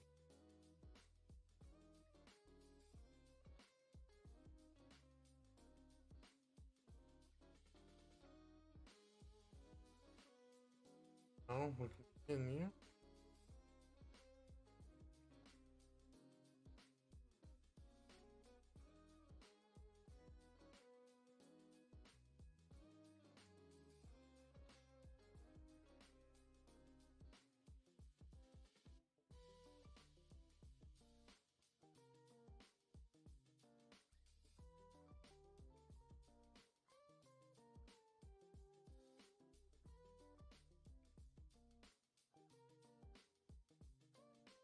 Almost there.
Go ahead and grab this.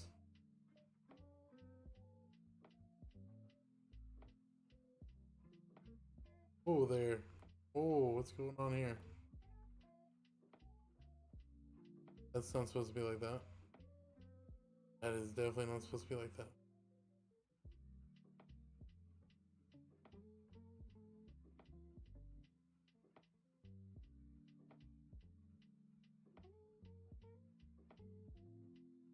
Oh, I see what's going on. Alright, so oh my god.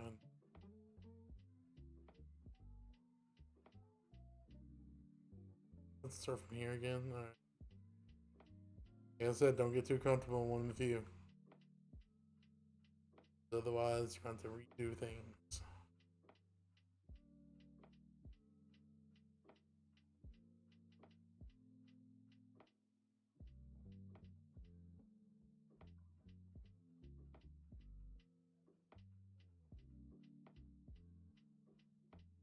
Anyway, here we go.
I think it's like a smoother turn going to that corner there. Just a little extra geometry on that turn.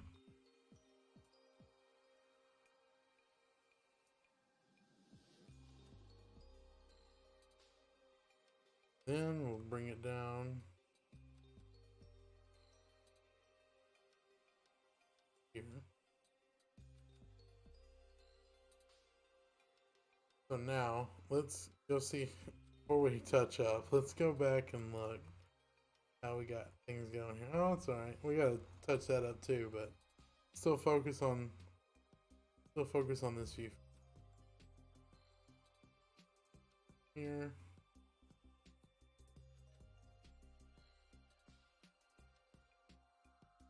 Over there. Over there. Let's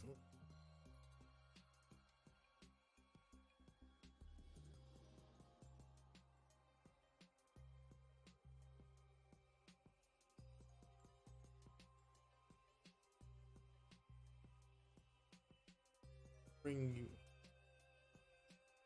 with this.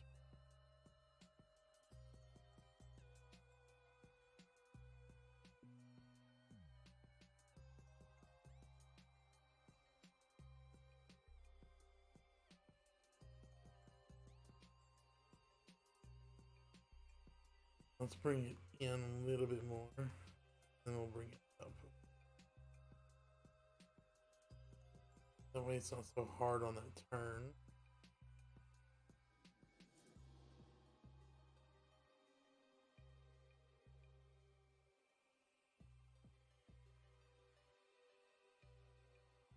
You down.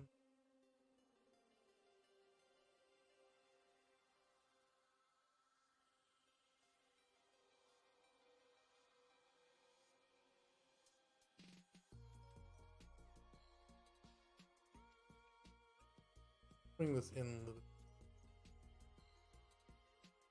There we go. There we go. That's better. Now, we're adding in some extra geometry here and there to make it look a little decent, more decent. We'll go along with it better. Go ahead and add one there. We'll resize it. That looks a little better. And again, we don't want it too hard on that edge, so we'll add a little bit more here. And we'll add a little bit more here too.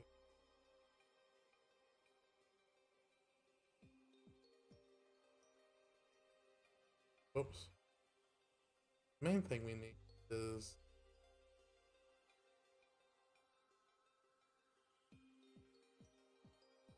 like these. That's the main thing. There we go.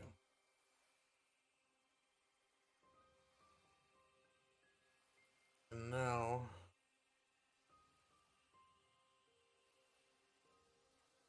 we gotta think, how are we gonna do? Let's start with these simpler ones down here, and that gives us the idea of work. What is that? I don't know what that is. Just a random dot.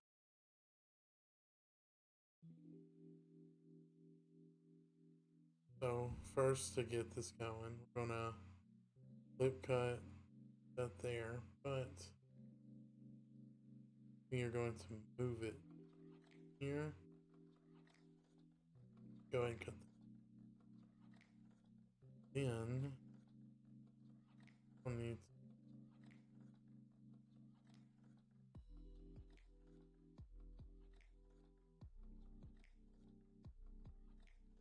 grab these two down here,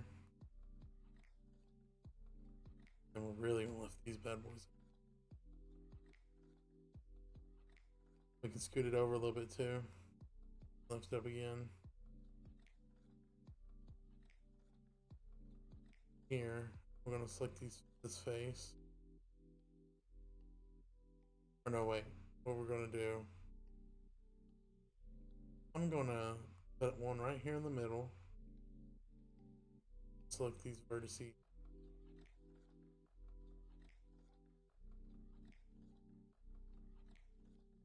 We'll select these vertices. Oh, there, not that.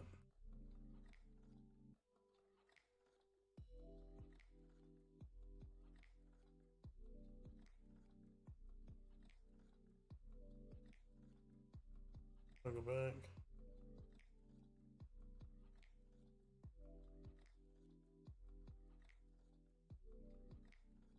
Now what we can do. No, I shouldn't have done that yet. Now we're back to And so what I was originally going to do, and I think that's what we're going to have to do, we're going to extrude this face down here. Just like that. Now, what we can do is, so what we can do now, and we're going to add this down here. That, add that there too for some measure. Now, we will grab the vertice.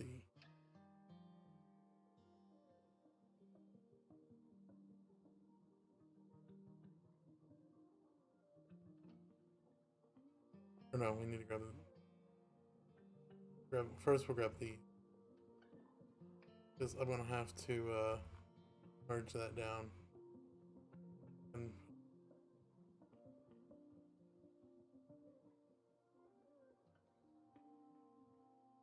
same thing with this one. That there.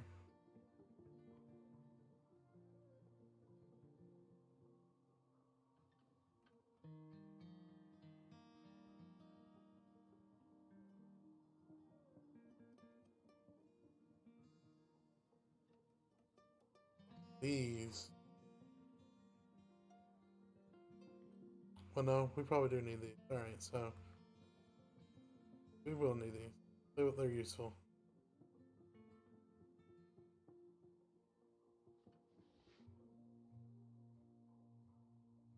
Uh,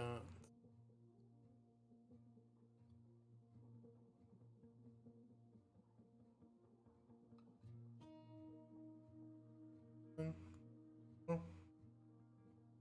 Now, since those are in, we can actually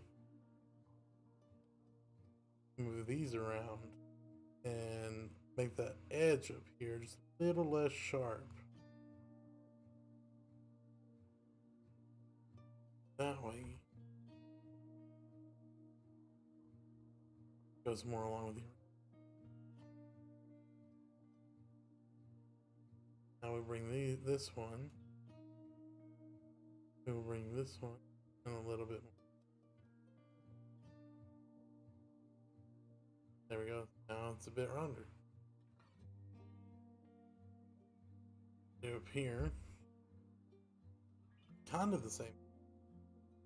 So, well, one difference is we're going to have to grab this. We're going to go ahead and move this one right here. Mark at the beginning of that. We will go to faces. I'll grab face here. Again, we'll move that there. Now we'll put a line in the middle and a line on each side of it.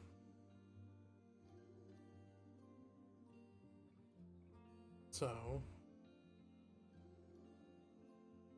next we can, we're gonna go ahead and select those selection vertices again. Here.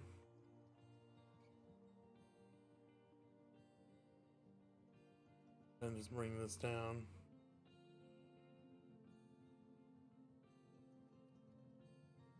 So we're going to work our way around here.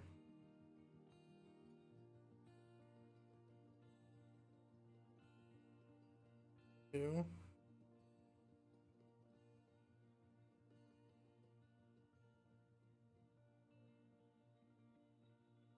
This one.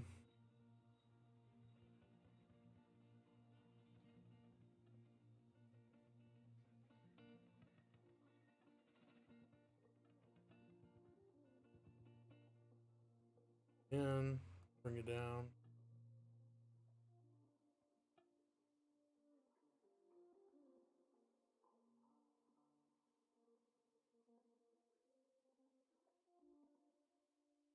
I just thought of something. I could have used a plane and worried about the extrusion later. Oh well, we've already made it this far.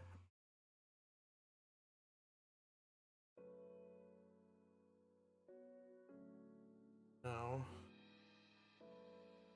Go ahead. We'll go ahead and add these in here too, because we're not looking for a sharp point there at the top.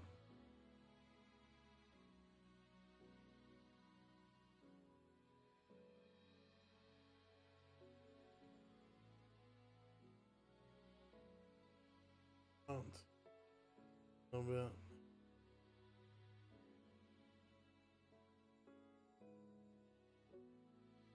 It's alright if it's not exactly along with it, as long as you're getting the general thing.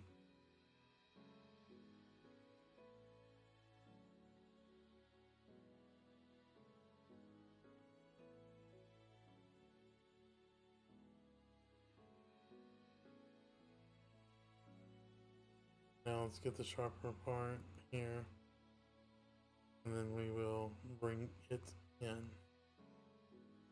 Let's bring.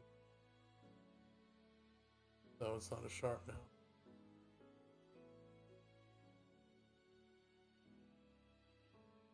And add that there.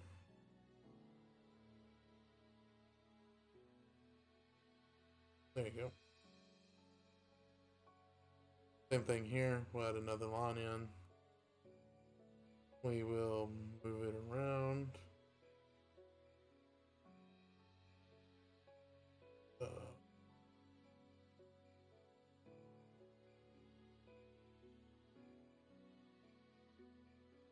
There you go.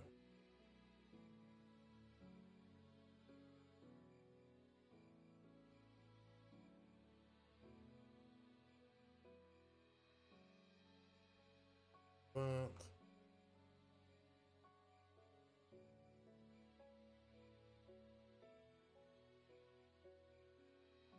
these vertices. Move you.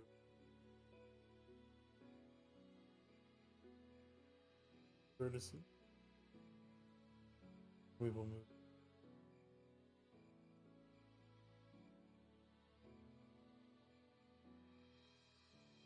Grab these vertices. Them over. Here. Move it over. And we will add these in.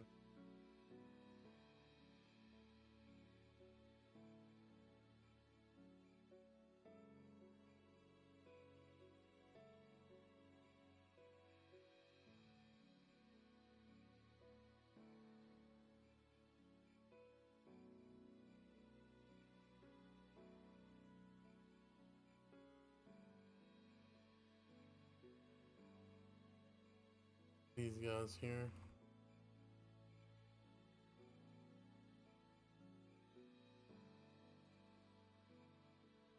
I'm gonna go ahead and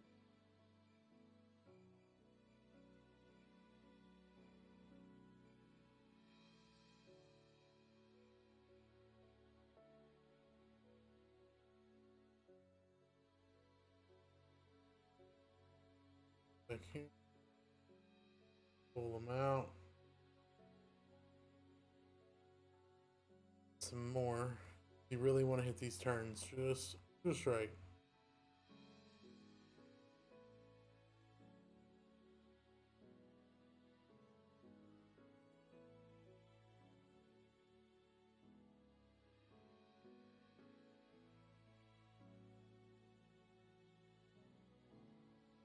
Bring you in.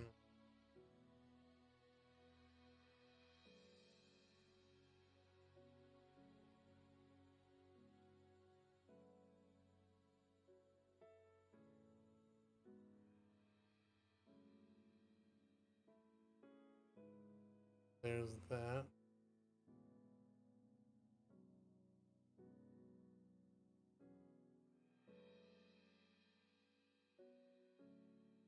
Looks like it's doing all right.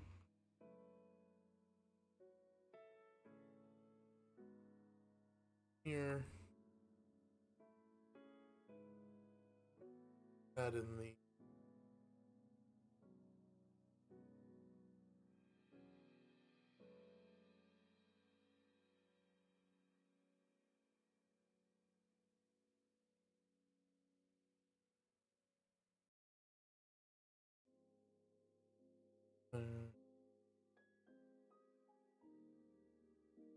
dang it, I shouldn't have done that yet. Needed to, hang on. I need to extrude. Oh, let me select these.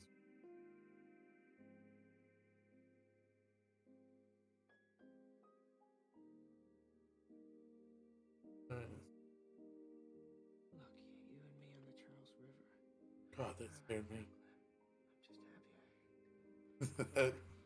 that really scared me.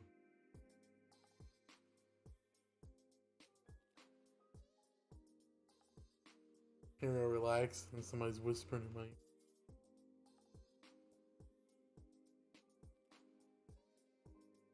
Let's bring, oops, bring you up here.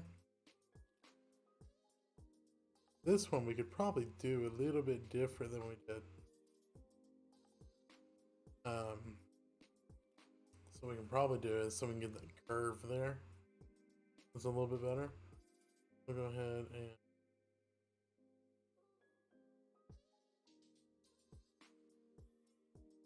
match up the curve a little bit here. We're gonna match this perfect and then we'll work on that. Yes.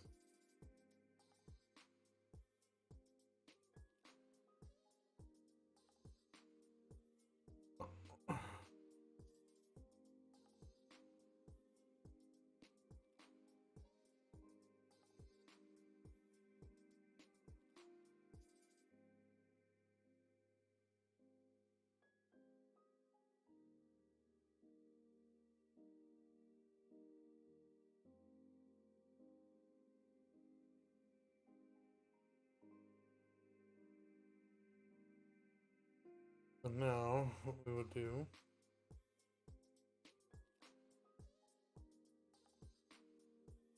here,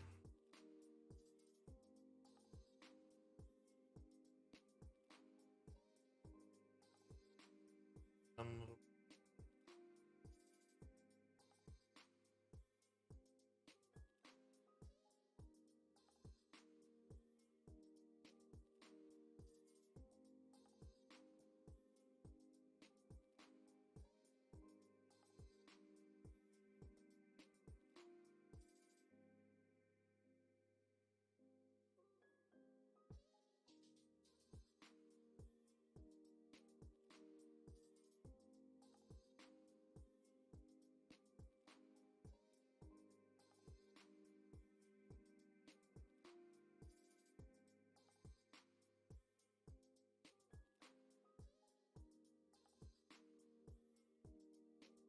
Here. Oh. Let me go up here a bit more. Actually, could do. Bring you up here. Alright.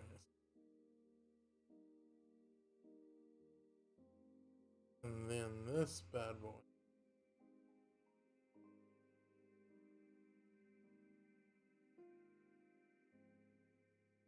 There we go. Now, what we do, oops, is we will grab this one.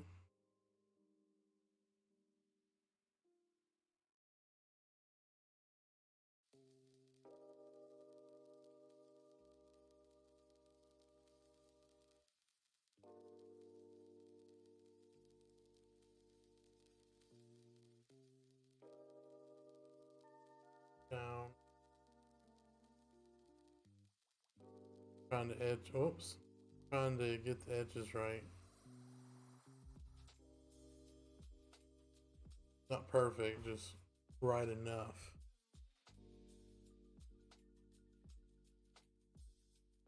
Like Bob Ross says, there are no mistakes until you make a mistake. That's what I said.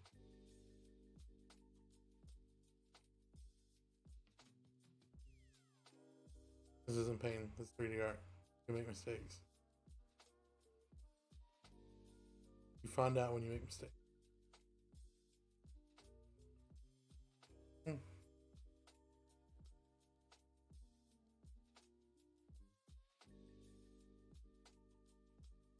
everybody has their own method of doing something. So, like, I learned from my instructors, and then I adapted. Then I adapted, and now I basically have my own way of doing stuff. And that's actually changing again since I'm working in Maya. So I may have a different way of doing stuff by the time we're finished with all the, well, on the modeling side of things. However, the texture side of things will always be the same because I'm always going to use Substance Painter and Design. So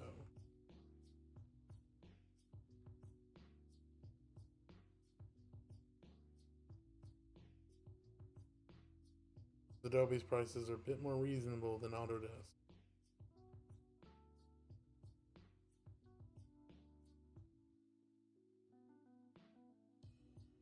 Alright, so I think we got it pretty good. Maybe let's grab these ones.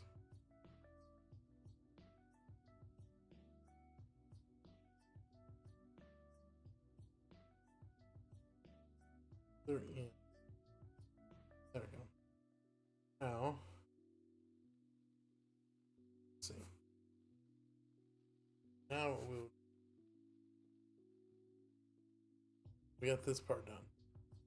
We'll line everything up here. That's gonna be the fun part.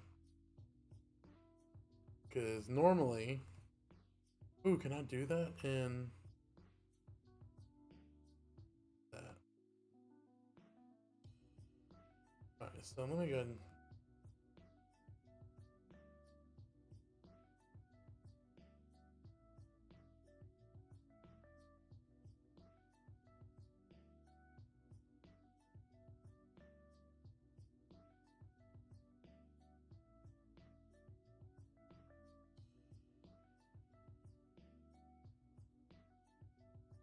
go through here. I'm gonna select all of these faces.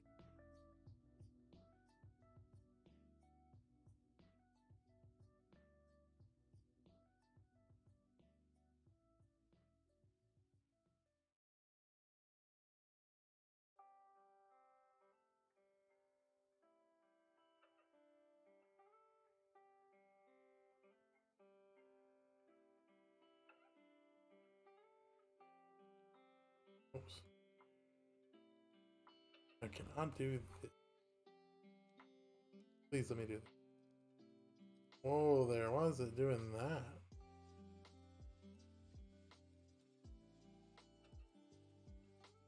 Maybe if I select the edges, will do that.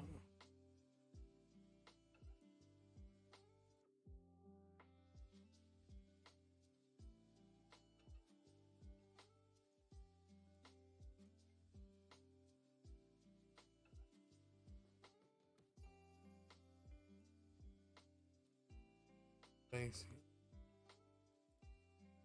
Do like a flatten.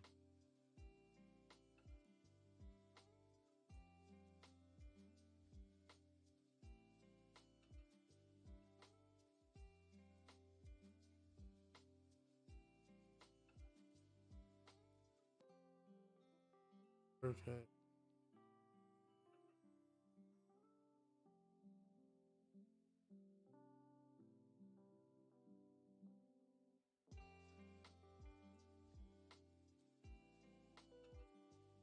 Normally, I don't know why it does it on here like that, but you could always just grab the faces. If you need them all flat on one side, you just do it like that. But this one wants to stretch them all out.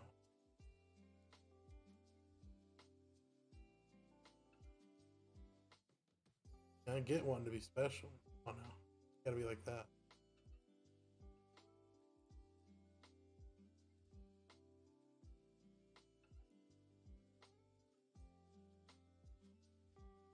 Maybe be different once I get this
gotta adjust the.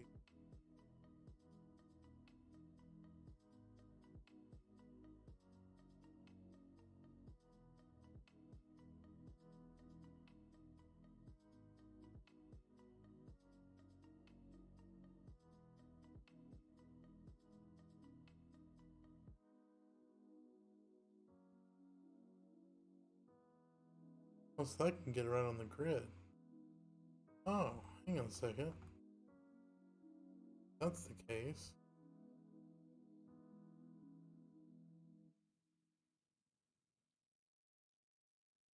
So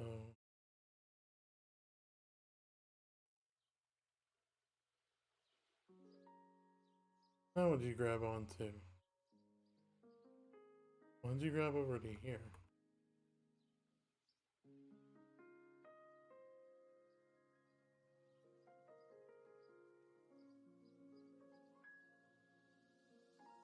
Alright.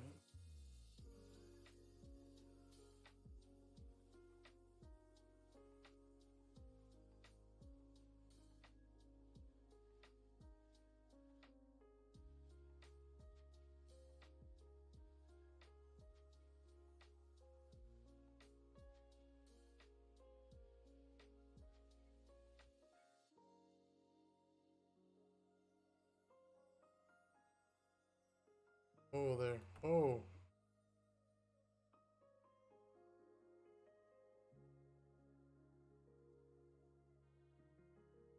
Alright, now we go. Now it's flat on both sides. So, let's bring in the body here. Ooh, okay.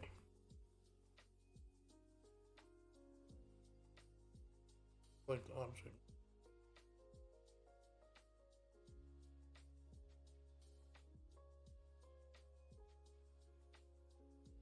What I want to do, just figure out how we want to fit this on here. Obviously, one, we're going to need to thin out that handle. Not like that. That about do it. Maybe if we turn it like this a little bit and shove that in there.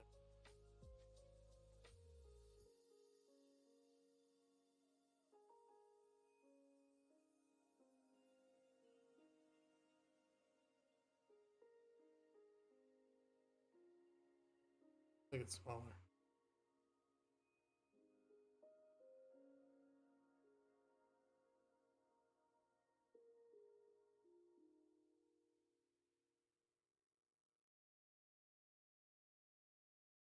There we go.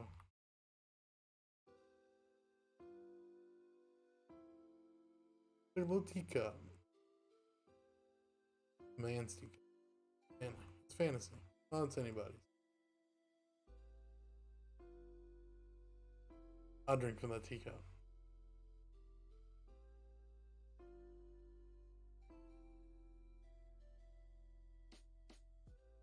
Alright, so now what we will do, go ahead and hide these again.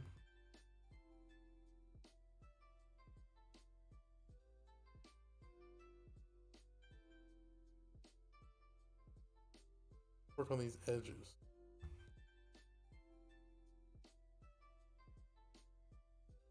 Oh.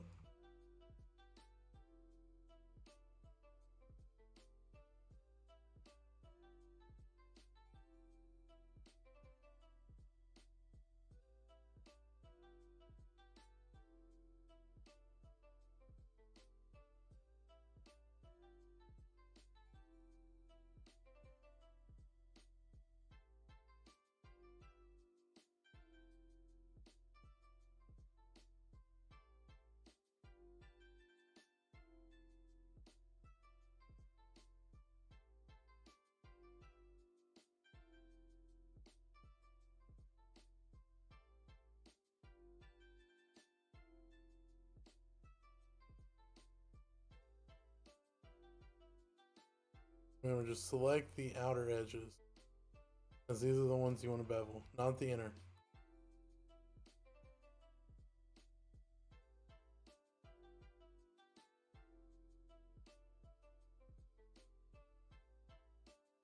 Get them all selected here. Looks like I do. Oh, right up here. So, here, here. Don't worry about those.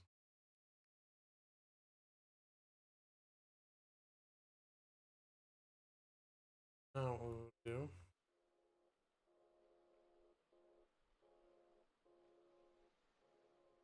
Here.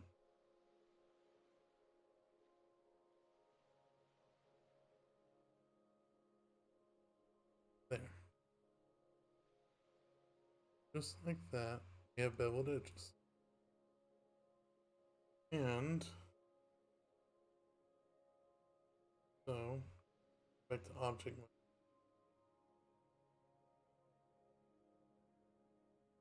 Object. Shade smooth. There we go. And now we add all this together. And we have our own little cup.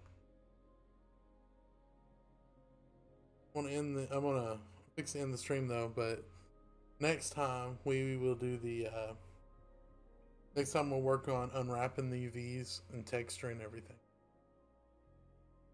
So yeah. That'll be on the next art stream. After that we will go to after the unwrapping UVs and texturing, I'll go ahead and show you how to set it up in Unreal to take your shots. However, if it's just a prop, I wouldn't even bother setting it up in Unreal. So we'll probably build a scene around everything. But after we finish this prop, I'll show you how to set it up in Sketchfab and post it on there. And you can start adding things to your portfolio if you want to follow along. But until the end, follow me on Twitter and subscribe to YouTube. And usually on Twitter, you'll see what type of stream I'm doing when I'm doing it. So normally I wanted to try doing streams Friday through Sunday at 8 p.m. and just go till whenever. But I think it's better if I do Friday, Saturday, and Monday. So that's probably gonna be the streams. But if you follow me on Twitter right before I stream, I usually post what I'm doing, so you'll know then. So thanks for watching, and yeah, goodbye.